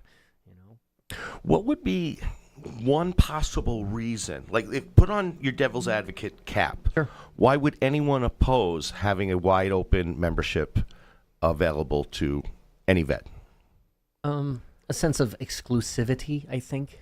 Oh, really? I think I don't know exactly, the reasoning for the founding of VFW. I have nothing but respect for them. But for them, their criteria has windows of opportunity that say you have to have papers that show that you served in an actual combat zone. As a Cold War or peacetime veteran myself from 1982 to 98, I do not qualify to have been, to join the VFW because I never served in a combat zone directly. But that makes sense, right? Because they have that in common, and that's what it is. It's you are a veteran of a foreign war, and therefore we share this bond, and that's what separates us. Absolutely. But American Legion is more about service rather than specifically a war time. Specifically a war zone. Yeah. So you don't have to. Did at one point you have to serve in a war to be in the American Legion? I think they kind of had those limitations. Those like I think Panama, Grenada, those events that happened in the 80s and the early 90s. There were some windows of opportunity. For myself, I got into the American Legion because I had served during the tail end of Desert. After Desert Storm, there was Desert Shield that protected afterwards. And so there was a window of about 6 months that I qualified to be eligible to join the Legion. And then after I joined, and anyone who someone who had joined the military after me and then got out after me, but if they had joined, say, 7 or 8 months after I got in, they would have been ineligible until the Legion Act of 2019 opened it up to everybody. Interesting. So I even kind of got in just under the radar. And even though I didn't serve in a combat zone or an actual, combat in country, I was, in the Persian Gulf. And so my aircraft carrier was launching sorties all the time. So. Oh, wow. So I have a little bit of trivia. So in my reading, I was shocked. Do you know where the American Legion was founded? Paris, France. Very good. I was astounded by that. It actually started it was 1913, right? Nope, 1919. 1919. Okay, 1919. Right, that makes more sense. One of our oldest members is Bill Schultz, who's our chaplain. He's been part of the Legion for over 60 years. His father-in-law actually went to the Paris conference. Wow, and that's cool. And but I think his father-in-law's passed now, so he, I think we can get away with admitting that his father-in-law went AWOL to go to the conference, and and the way Chaplain Bill Schultz tells it is, he says, yeah, my father-in-law was telling me that he tried to stay away from the photo because he didn't want the photo to have his picture in it, and then his first sergeant to see him and say, hey, you were there, you were supposed to be somewhere else. It's not like the internet was around, right? Right. Yeah, good thing you didn't check in on Facebook. Yeah. Right. Here, 1919 selfie. What is it that the American Legion does? What's your primary purpose? Support veterans and their families, build Americanism, and support the youth. We have our 4 pillars, and I'm feeling really dumb right now, a little deer in the headlights. I know, me too. I'm not hitting it either. It's natural, guys. Don't worry. You guys are doing great, though. But the main thing we do is we support vets. So what we do, there's a couple of ways we do it. The first way that we do it is right away when you join the American Legion, you have a group of people who have a shared experience. And you can come into our Legion halls, we hang out, we have a good time, that kind of thing. And I can tell you from personal experience, that was enough for me some days. Just getting out of my civilian life and getting with other people who served and talking about what I did 20 years ago and that kind of stuff was nice. And then other things we do is when people are transitioning out of the military into civilian life. We provide that place where they can come and they can talk, and if they've got problems, we have people who know where they can go to help them with the transition and that kind of thing. Veteran service officers. So you guys have your own VSOs. We do. So just like the VAC of Lake County has VSOs, you have VSOs. Yes, but it's a little different. Okay. So your veteran service officer at Lake County is someone who is a government person who can go do things for you. Until very recently, our VSO was someone who could go get you to the people who can do something for you. Oh. But we recently found an income stream that's making it so that we can provide micro interest-free loans to people who need help right now, who can afford to pay a very, very small payback and then get it paid back in a certain amount of time. That kind of stuff. And are those funds used for like kind of general assistance to kind of get back on your feet? Yes. Okay. And our veteran services officers also, they help veterans navigate through the very complex VA administration, the paperwork to get benefits and such. Wait. There's nothing complex about not with the government. Come on. Yeah. Uh-huh. Everything is single form, one page, no terms and conditions. I had to refresh my memory. I looked it up, but the 4 pillars of the American Legion is veteran affairs and rehabilitation, national security, Americanism, and children and youth. Yeah. Well, you got 3 out of the 4. Yeah. The children and youth. What do you guys do for that? We have it started. The American Legion started with supporting a lot of baseball leagues and baseball teams around the country. And then it started growing to that we have what's called Boys State. In Illinois was the first department of the American Legion of the 50. I think we have 51 or 52 departments. There's territories as well, like Guam and Puerto Rico too. Right. Yep. But Illinois established what's called Premier Boys State And we send juniors from high school down to Springfield to create a mock government Congress, so they learn how they actually start putting into practice the things that they learned in their civics classes in high school in their freshman and sophomore year and their junior year. Why would you put them so close to a politician? What do you have against them? I don't know. Yeah, right. And the American Legion Auxiliary does it for the girls. Same program. Oh, good. And there's a lot of really famous people, both in politics, out of politics, business, entertainment, have been graduates of the Illinois Boys of Boys State across the country. I mean, we have people like Michael Jordan, Garth Brooks, even Bill Clinton. There are range of characters. Wow. A very wide range of people, because it helps set them up to actually get in their mind what the things that they've learned in school. And to implement and to understand the basic framework of our government, how it's supposed to work. So it's almost like an explorers of the politics. Kind of. Yeah. That's pretty cool. Yeah. So you mentioned, Jim, the auxiliary. So is the American Legion a man's only organization? No, it's a who has served only organization. Okay. So what is the auxiliary then? And I think it's still, is it only wives or can husbands now? Husbands it has can been too, it has right? been opened up so that if your spouses So if you're a spouse of someone in the American Legion, you can join the American Legion Auxiliary. Okay.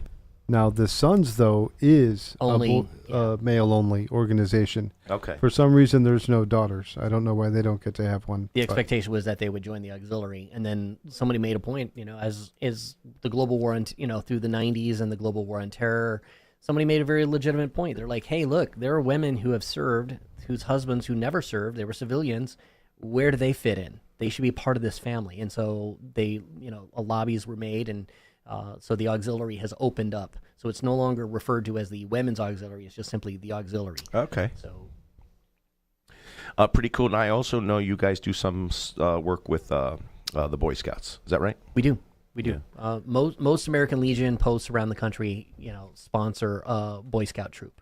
Oh, yeah. Okay. And Cub Scout, too, right? Yes. Yeah. Do they do Girl Scouts too?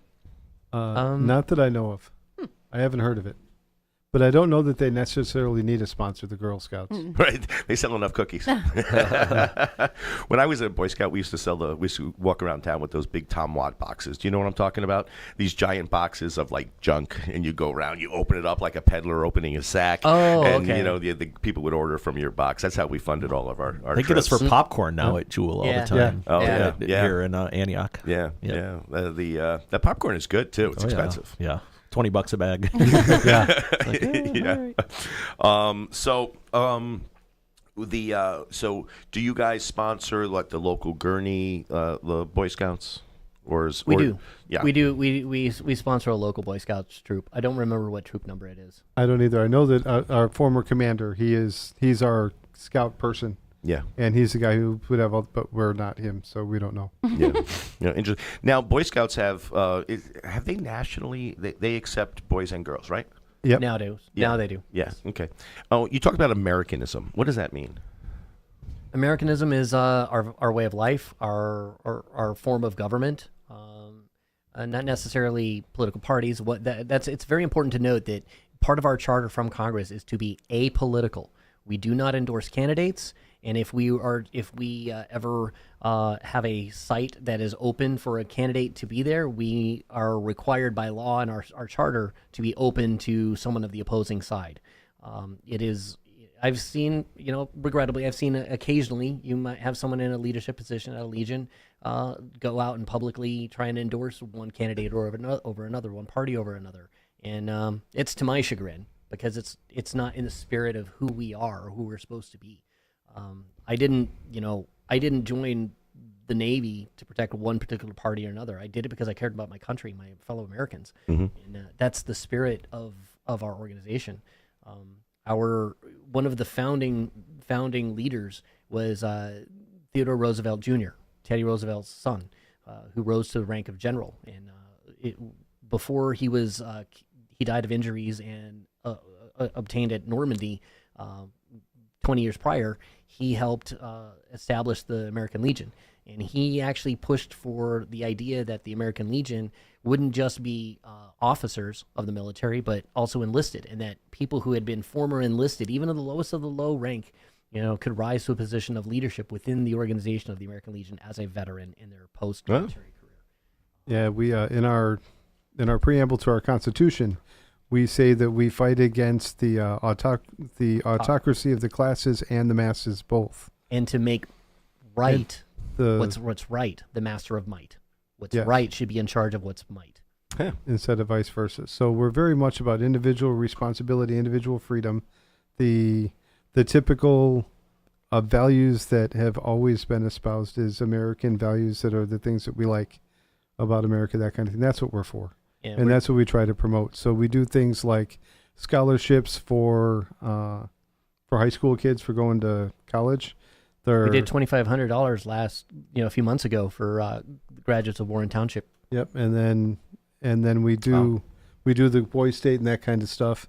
We collect school supplies. Our first pancake breakfast. We collect school supplies for the local schools, both high schools and grammar schools. We got one coming up, right? We do on Saturday, from 8 till 11. Oh yeah, okay. So what is this? This is a school supply collection event. Yes. And where is it? It's at the Gurney Legion. We'll be serving pancakes, meat, eggs, hash browns, and coffee and that kind of stuff. Okay. And you come on in, you bring in a school supply, and it helps you with the cost of the event. But I'm not going to say how much it is or nothing like that. Yeah. Okay. It helps you with it, that kind of thing. This one is very much not a fundraiser for us. We're just getting enough to pay for the supplies. Okay. Kind of a thing. Gotcha. And then how do you distribute those supplies? Like, how do you decide where they go? I drive. I go to the School District 56, Gurney School District 56. Yeah. And then I let them distribute what I give to them. And then I go to the Warren High School that's on O'Plain. And I drop off the remaining ones over there. Oh, okay. So, again, the location, so it's this Saturday at what time? 8 till 11. 8 to 11. And at the Gurney, what's the address for the Gurney Legion? 749 Milwaukee Avenue. 749 Milwaukee Avenue. Okay.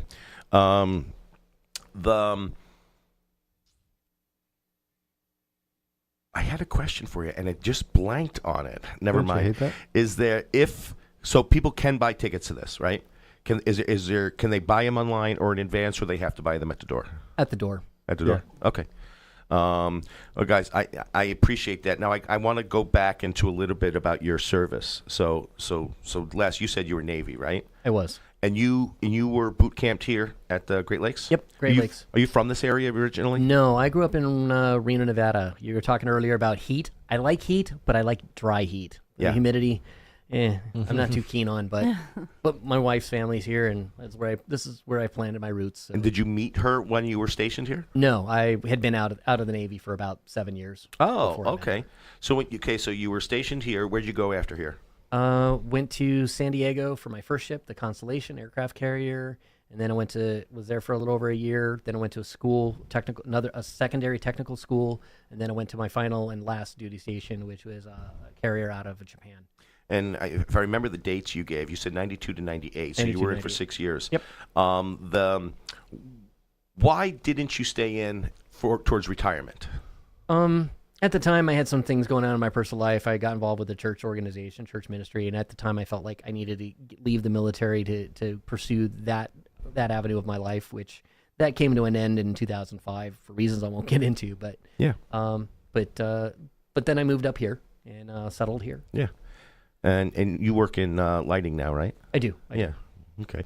And I know, and I see your Facebook. I see you're pretty politically outspoken. Not as much as I used to. I just got tired of letting people live rent free in my head and being angry all the time. Now I just want to enjoy a good beer, enjoy fishing pole in my hand, and hanging out with my friends and doing stuff to help vets. I do like seeing more pictures of you and your wife on your page than the political commentary. I do admit that, and I know that's a problem most of my Facebook viewers have with all of the politics I spout out all the time. And Jim, you were Air Force. I was from 95 to 2007. 95 to 2007, and you were out in Colorado, weren't you? No, I started in England for 2 years. Oh. And then I was in South Dakota for 5, and then I was at Dyess Air Force Base, Texas, for 5. Well, that explains why he likes tea and crumpets so much. Yeah, they're good. Yep. Yeah, the only difference between where I was, Rep City, South Dakota, and Abilene is 10 degrees. They're both very windy. Okay. And what got you out of the service? The fact that I had a 2-year-old kid and they were going to put me on C-130s, which deploy for 6 months out of every year. The C-130s, are those giant planes that you could put 1,000 people in? No, they're little ones. Okay. If you ever see like pictures of like gunboats and that kind of thing where they're spinning around in a circle and you got this big guy with the gun and yeah, that's a C-130. Oh, okay. What are the ones I'm talking about? C-5s or possibly, Galaxies? yeah. Is that the Galaxy? Yeah, the C-5. The ones that you usually see coming away and they're trying to evacuate an area. Right. Or the C-17. Both of them are very large. The C-17 is wider. The C-5 is a little bit longer. Okay. I think it was the C-17 is what I'm thinking of. Yep. The kids coming through today, I know the military's having a hard time recruiting people. What are you seeing? What's the current wind direction for how we can recruit new military personnel into our military? So I think that what we're seeing with like recruiting people in the military, and you can correct me if I'm wrong on this one, is similar to what happened to Bud Light. So there's a certain... You're saying the military went woke, so now it's going broke? Kind of. Really? Yeah. Because the type of person who's joining the military, especially not the Air Force or the Space Force, is someone who is very patriotic, who wants to serve, kind of wants to see combat a little bit. Really? That kind of a thing. Yeah. Yep, especially Marines and the Army. That's interesting. Right? And the selling points that the military is putting out there now is not to recruit those people. We are going to give you a career that you can use when you're done. We're going to give you high-tech stuff, and that's kind of what they're saying, and that kind of thing. And you'll notice that the Air Force and Space Force, we don't have recruiting problems like the Marines and the Army does. Is that right? Yeah, our recruiting problems aren't nearly as high as those because we nerds like all the geeky stuff and that kind of thing. So we're going to go into them, and the Air Force and Space Force actually provide those things. Right. And then when people get into the Army and the Marines and it's like, here's your gun, they're like, well, where's all my tech stuff? And it's like, oh, you have a radio. The people in the AWACS there's still tech stuff in those other branches as well. And the Navy is, both the Navy has traditionally been right alongside with the Air Force when it comes to cutting edge technology. And this goes back all the way back to, the 1920s. Just after the first plane took off, you had actually someone who was an Army general who saw the value of aircraft in combat, and he started pushing for more aircraft. And then somebody in the Navy very quickly picked up on it and said, hey, we need to put a flight deck, create a flight deck and a plane to launch from planes.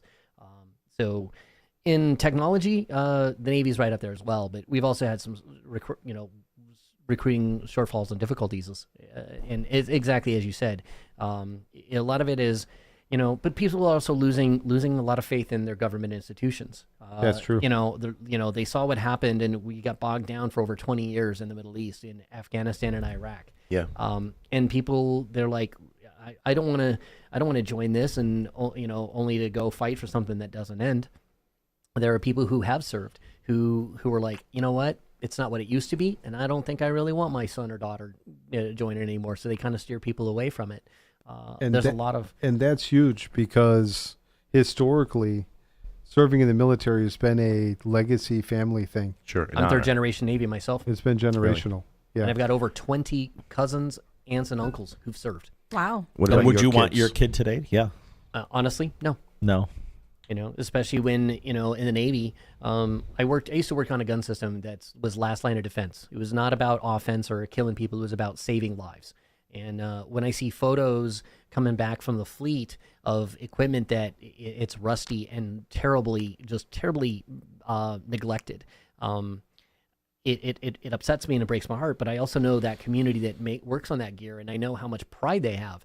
And I know that a lot of it is just poor manning or underfunding, and a ship that you have, that you have people in the command that are not willing to let the system go down for needed maintenance. And so it starts getting corroded and starts getting worn out. And all of a sudden, it's not going to work when it needs to work, to save lives. And that's fleet wide. And so when, people are talking to their friends and they go back home and like, I'm proud of you. Thanks for serving. What's it like? And they're like, yeah, well, it's kind of stinks that I got to, take money out of my own pocket to buy tools. I personally, back in 1997, my ship pulled into Guam, and I actually went to Kmart and bought a whole box of tools out of my own pocket, because even though we were a big aircraft carrier, funding was limited. So it's even worse now, 20 plus years later. Interesting. I tell my kids, if you're going to join, go Air Force and Space Force. Yeah, I would agree. So you're saying that the enlistment priorities are no longer about getting guys who are like people that we saw in Full Metal Jacket. Correct. It's about now. Can we afford to do that? Because now man-to-man combat is not as necessary as it used to be. We've got far more tactical, distance-related abilities. Wouldn't you say? We do have those abilities, but you're always going to have to go door to door. Yep. As much as I love the Navy and as much as I love the Air Force and other branches, the truth is we as human beings, we live on the 30% of land mass if you have to have ground troops. Without ground troops, you don't win wars, period. I mean, look at what's happening with Israel and Hamas. Right, just that kind of, even on the humanitarian side of being able to go in and sweep after the destruction, to be able to save people, clear people, and, civilians. You need people on the ground. Right. Okay. Huh. Well, that's interesting, and it's kind of sad. It's manning and priorities and direction, and traditionally speaking, when the economy of the country tends to start becoming, starts going down and it starts slagging or lagging. People tend to join the military, but they're like, hey, at least I have a rich Uncle Sam that can pay me, and at least I can have a steady job. That has traditionally been the case for 100 plus years, but in the past 10, 15 years, it hasn't been that the case. And I think you're right about the distrust in the government is why. People are losing faith in their institutions and the people that are supposed to be better. Now, you might not know these numbers, and the numbers might not exist as far as a known reported number. Is what percentage of enlisted men are frontline infantry? And I know it might vary based on which branch, but what percentage are actually brought in to train for combat? Less than 10%. Generally speaking, it's less than 10% of all military ever see actual combat. Oh, really? The other 90% is all support. It's everybody, getting you the operations, tools, the operations, the equipment, the logistics. I mean, even going back to the days of Sun Tzu and the Art of War, he understood it's all about you have to, supply. An army travels on its belly. You have to get, to win a battle, you study tactics. To win a war, you study logistics. And you in the Air Force, they're having retention issues for officers who are trained pilots, because they're like, why should they stick around for all this extra garbage that's being put on us, and that I can go and I can leave and I can make 5 times more money as a commercial airline pilot. Right. So they're like, they're not sticking around to renew their commission. I remember when a few years ago when we withdrew from Afghanistan, we had a big problem at home. I know the veteran suicide rate kind of spiked up real quickly. It's still there. It's still there in the wake of, almost as a result of. Well, I don't know about. I don't know if there's a causation. I'm just saying that the veteran suicide rate is still higher than the civilian suicide rate. Yes. Now, here's the thing about that. A lot of people don't realize that when they came up with that number 22, it was an incomplete and very limited study that the VA did. And then they came up with the number 22. And about 4 years later, they redid the study, and the number is 17.5. It's a little closer to 17. But 22 became kind of the norm, the rallying cry, right? But what a lot of people don't realize or know is that during the Great Recession of 2008, 2009, a great number of people who, that added those numbers were people who were veterans from Vietnam, Vietnam veterans and Cold War vets who had, built up their careers and achieved, did well and built up their 401ks, and they're in their middle age, they're in their late 40s, 50s, and, or mid 50s. And then all of a sudden they lost their job, they lost everything, and then they're trying to find work. They can't find work. Then next thing you know, they lose their home, they lose their family. and then they feel completely lost and alienated. And then all of a sudden, they say that losing a friend, a combat friend, can be almost as painful or as painful as losing a spouse. So a lot of these guys who had served in Vietnam buried their feelings, buried those memories, and then all of a sudden they're going through a lot of trauma in their personal and economic lives, and all of a sudden it's all coming back. And so a lot of them wind up, checking out, and it's horrible. But a lot of people don't realize that a lot of those numbers are older vets, not necessarily the younger vets. Interesting. And this is the American Legion provides some level of brotherhood, sisterhood, fellowship to support people going through. We have a Be the One initiative that's what we've been pushing for the past 3-4 years now. Yeah. And what is Be the One about? Be the One is about be the one person who can make a difference to save someone else's life. Mm. So they give us the tools, they give us the information and that kind of stuff, so that if someone does come to us and they are suicidal, we'll be able to recognize the signs. We'll be able to talk to them. We'll be able to point them to where they need to go right away so that they can get help. And their Legion, the national organization has been hosting online trainings for Legion posts and Legionnaires across the country for the past 6 months, and continuing on, so where you can learn how to see the signs and how to help and how you can direct people to support. And the American Legion, the Veterans Administration exists today because the American Legion as an organization lobbied Congress to create and establish it. And when things start going haywire at the VA, the American Legion is on the front lines to try and push Congress to make things better, to get things fixed. And so the Veterans, Suicide Crisis Hotline exists a large part because the American Legion helped push for that. You guys are also heavily involved in getting help for the tar pits, right?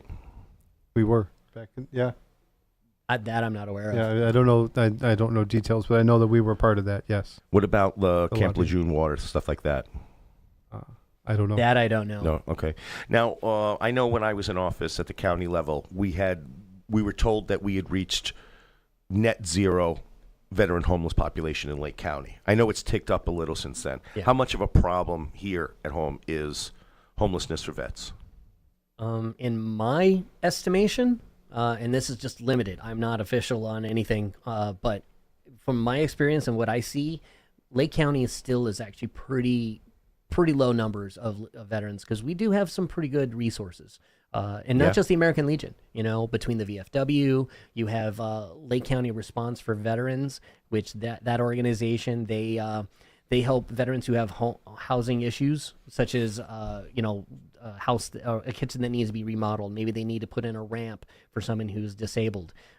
There's Veterans Path for Hope, which I think they're based out of McHenry, but they also do a lot of work and help here in Lake County. There's the Veterans Assistance Commission. Then there's also the Lake County Veterans and Family Services.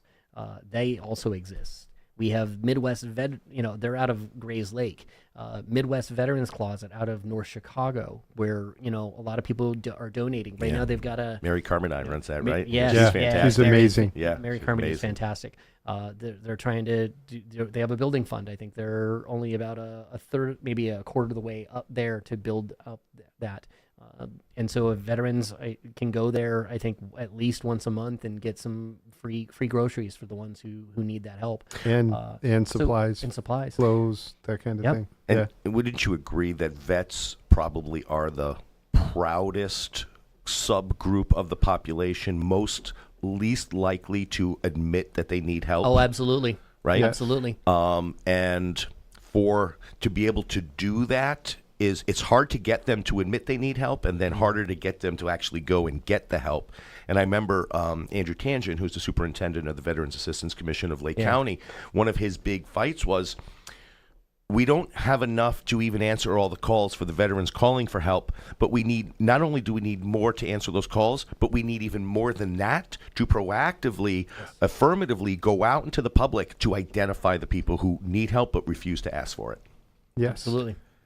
Yeah. And that's one of the reasons why I think that the American Legion and the VFW are so important, because it's not a place where you would go like for help right away if you needed it, but it's a place where you're going just to hang out. And then if the other people there are trained and can see signs and that kind of stuff, then they can be the ones that are proactively going after these people to get them the help that they need, get them to go get it. So you say go and hang out. So you guys have just people sitting in your lodge all the time, sitting around? Yeah, we got a bar. And it's open to are the Legion public. members usually hanging around there? We have a handful of them. I mean, there's a lot of Legion members who don't. They'll come to a meeting, maybe they'll come in for for an event, but they're not necessarily big heavy drinkers. There's Right. a lot of most of them aren't. Yeah. But there's a solid core, I say, of like 8 guys who are there, and they're very welcoming when someone new comes in and that kind of stuff, introduce themselves, chat, that kind of thing. Yeah. Yeah. Yep. It's and I grew up in the late 70s, 80s, and early 90s, and I remember watching the TV show Cheers, and I really love the theme song because I think it cuts to the heart of what it means to be a person. Sometimes you want to go where everyone knows your name and everyone's glad you came. Right. Everybody wants to feel welcome. Everybody wants to feel appreciated and respected and loved. And you're going to go where troubles are all the same. Yeah, right. Yeah, right. I forgot about that part of it. Yeah. It's like, and it's a big one with you guys. Could I say something really quick? No. Veteran Crisis Line, 988, press 1. So the veteran. Oh, so you guys have a direct to dial 3-digit. So 988, you said? Yep, and then press 1. Wait, so 988. So you pick up a phone, you dial 9881. 988, and then I think it rings, and then you press 1 for the option. That's national, Gotcha. right? Yeah, that's national. I never heard of that. Yeah, it's structured very similar to the whole 911. Okay. Because 988 is just the suicide prevention line. Yep. Right. Like across the board. Oh, thank you. I didn't know that. Yeah, so then 1 is, I assume, the option for the vets. Yeah. Yep. Oh, cool. They give you number 1. Great. And that's good if you. As well, we are. Just kidding. But there's definitely something to what you that. guys were saying. I mean, they're completely different scenarios, but just like we were talking about how great it felt to just be at that convention, being surrounded by people who have shared experiences of our jobs, completely different, but same concept, right? Where it just feels really good to walk into a space where you don't have to explain yourself. Yeah, absolutely. we understand. I was thinking the same thing when you were talking about it. Yeah. Very good. I was at an event last year, and then we'll talk about it in a minute, our craft beer festival. But we had one volunteer who came up, and it was a young woman, and she says, "Hey, what can I do?" And I said, "Do this, this, this," and she's like, "Roger." And at that moment, I didn't realize that she was active duty. But as soon as she said Roger, I instantly knew the minds melded. That this young woman who was young enough to be my daughter, I knew from that moment she was active duty, but she spoke my language and she understood me. So, and I just turned 50, and I'm still considered one of the young people at the Legion. Right. Things are changing. The average age of our membership is coming down, but the fact that I can speak the language of someone who's 90 years old and who served way before my time, before I was even born, they appreciate that. They're like, you know what? You get us. It goes generation to generation. We're connected. Mm-hmm.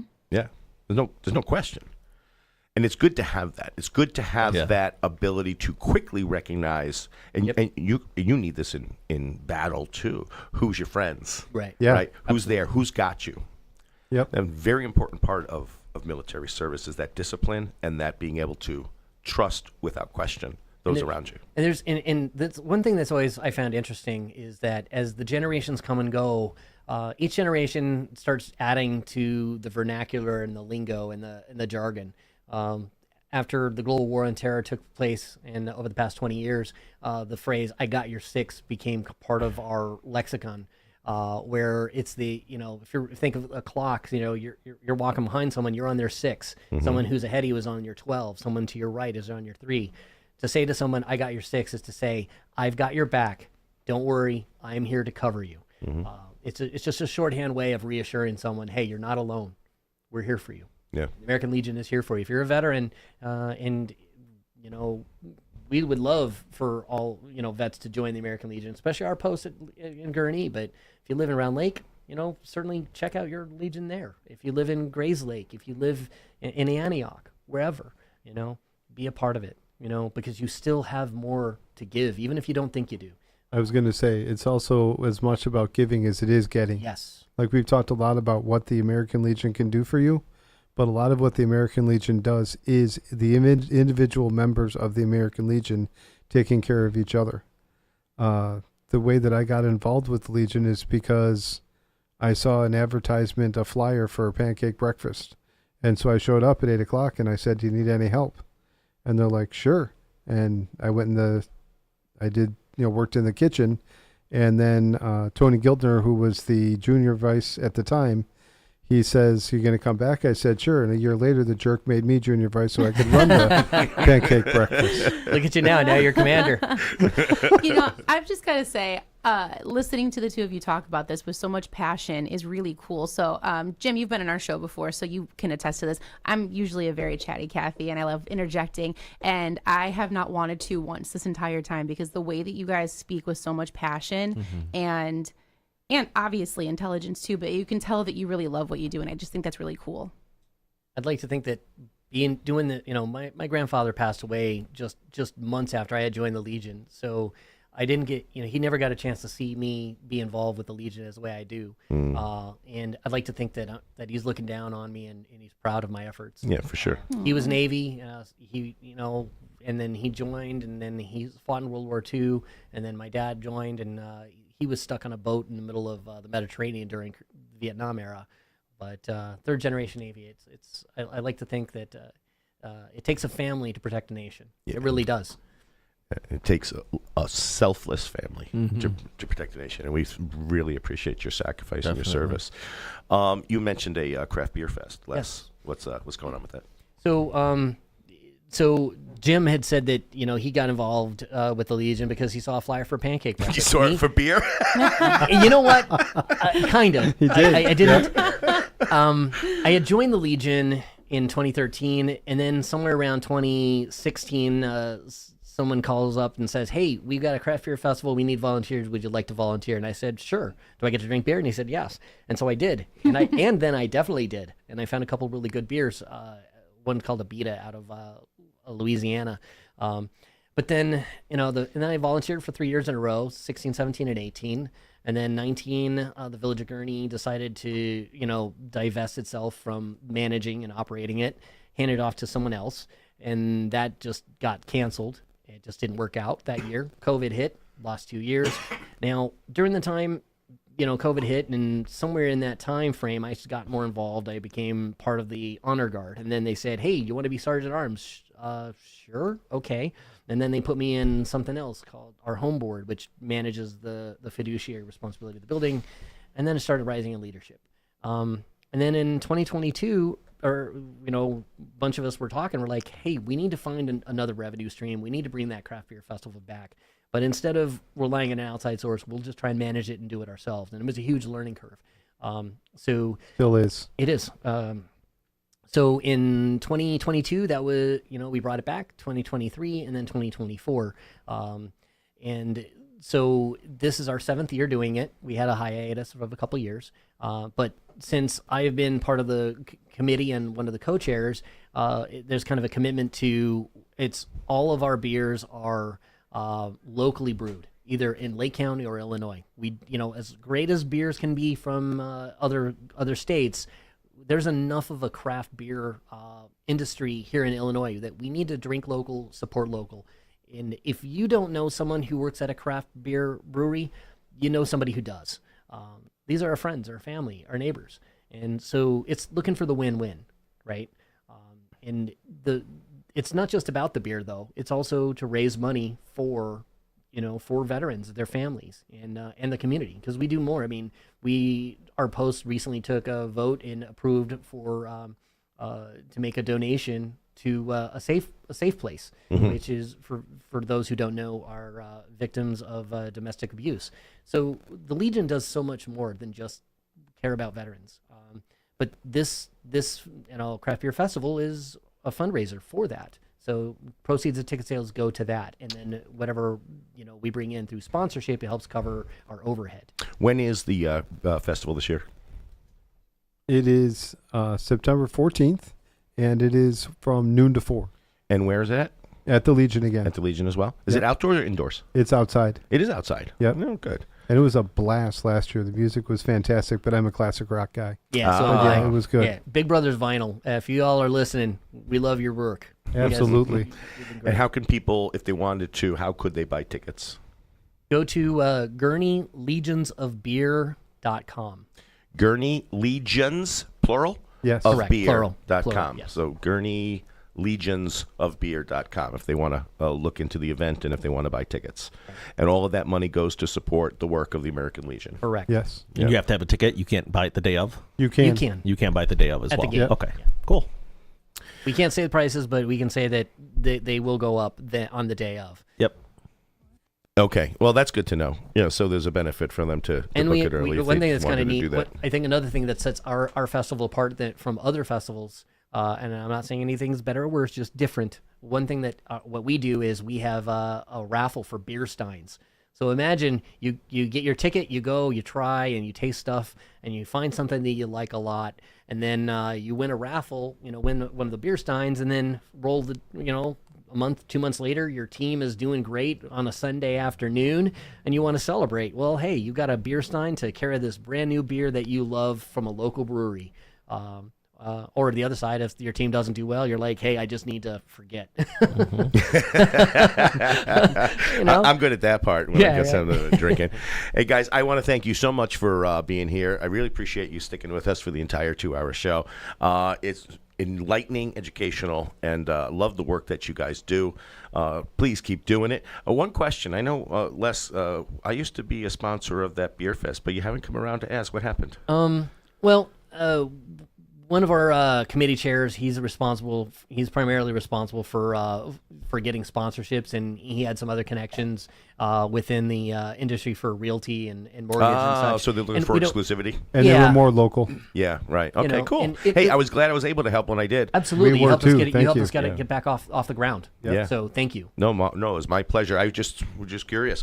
But guys, thanks so much, everyone. Thanks for joining us for another episode of Unlocking Lake County. We'll be back next week. We hope to see you there. Thanks again, and have a fantastic week. That's a wrap on today's episode of Unlocking Lake County with Dick Barr. Thank you for joining us on this journey through the heart of our community, exploring the ins and outs of real estate and meeting the people who make Lake County truly remarkable. Remember, every property has a story, and every community member holds a key to unlocking our county's full potential. Don't miss out on discovering more hidden gems and expert insights. Make sure to tune in every Wednesday at 12 noon for another episode of Unlocking Lake County with Dick Barr. Until then, keep exploring, keep dreaming, and keep unlocking the possibilities that await you in Lake County. Thank you for listening, and see you next week.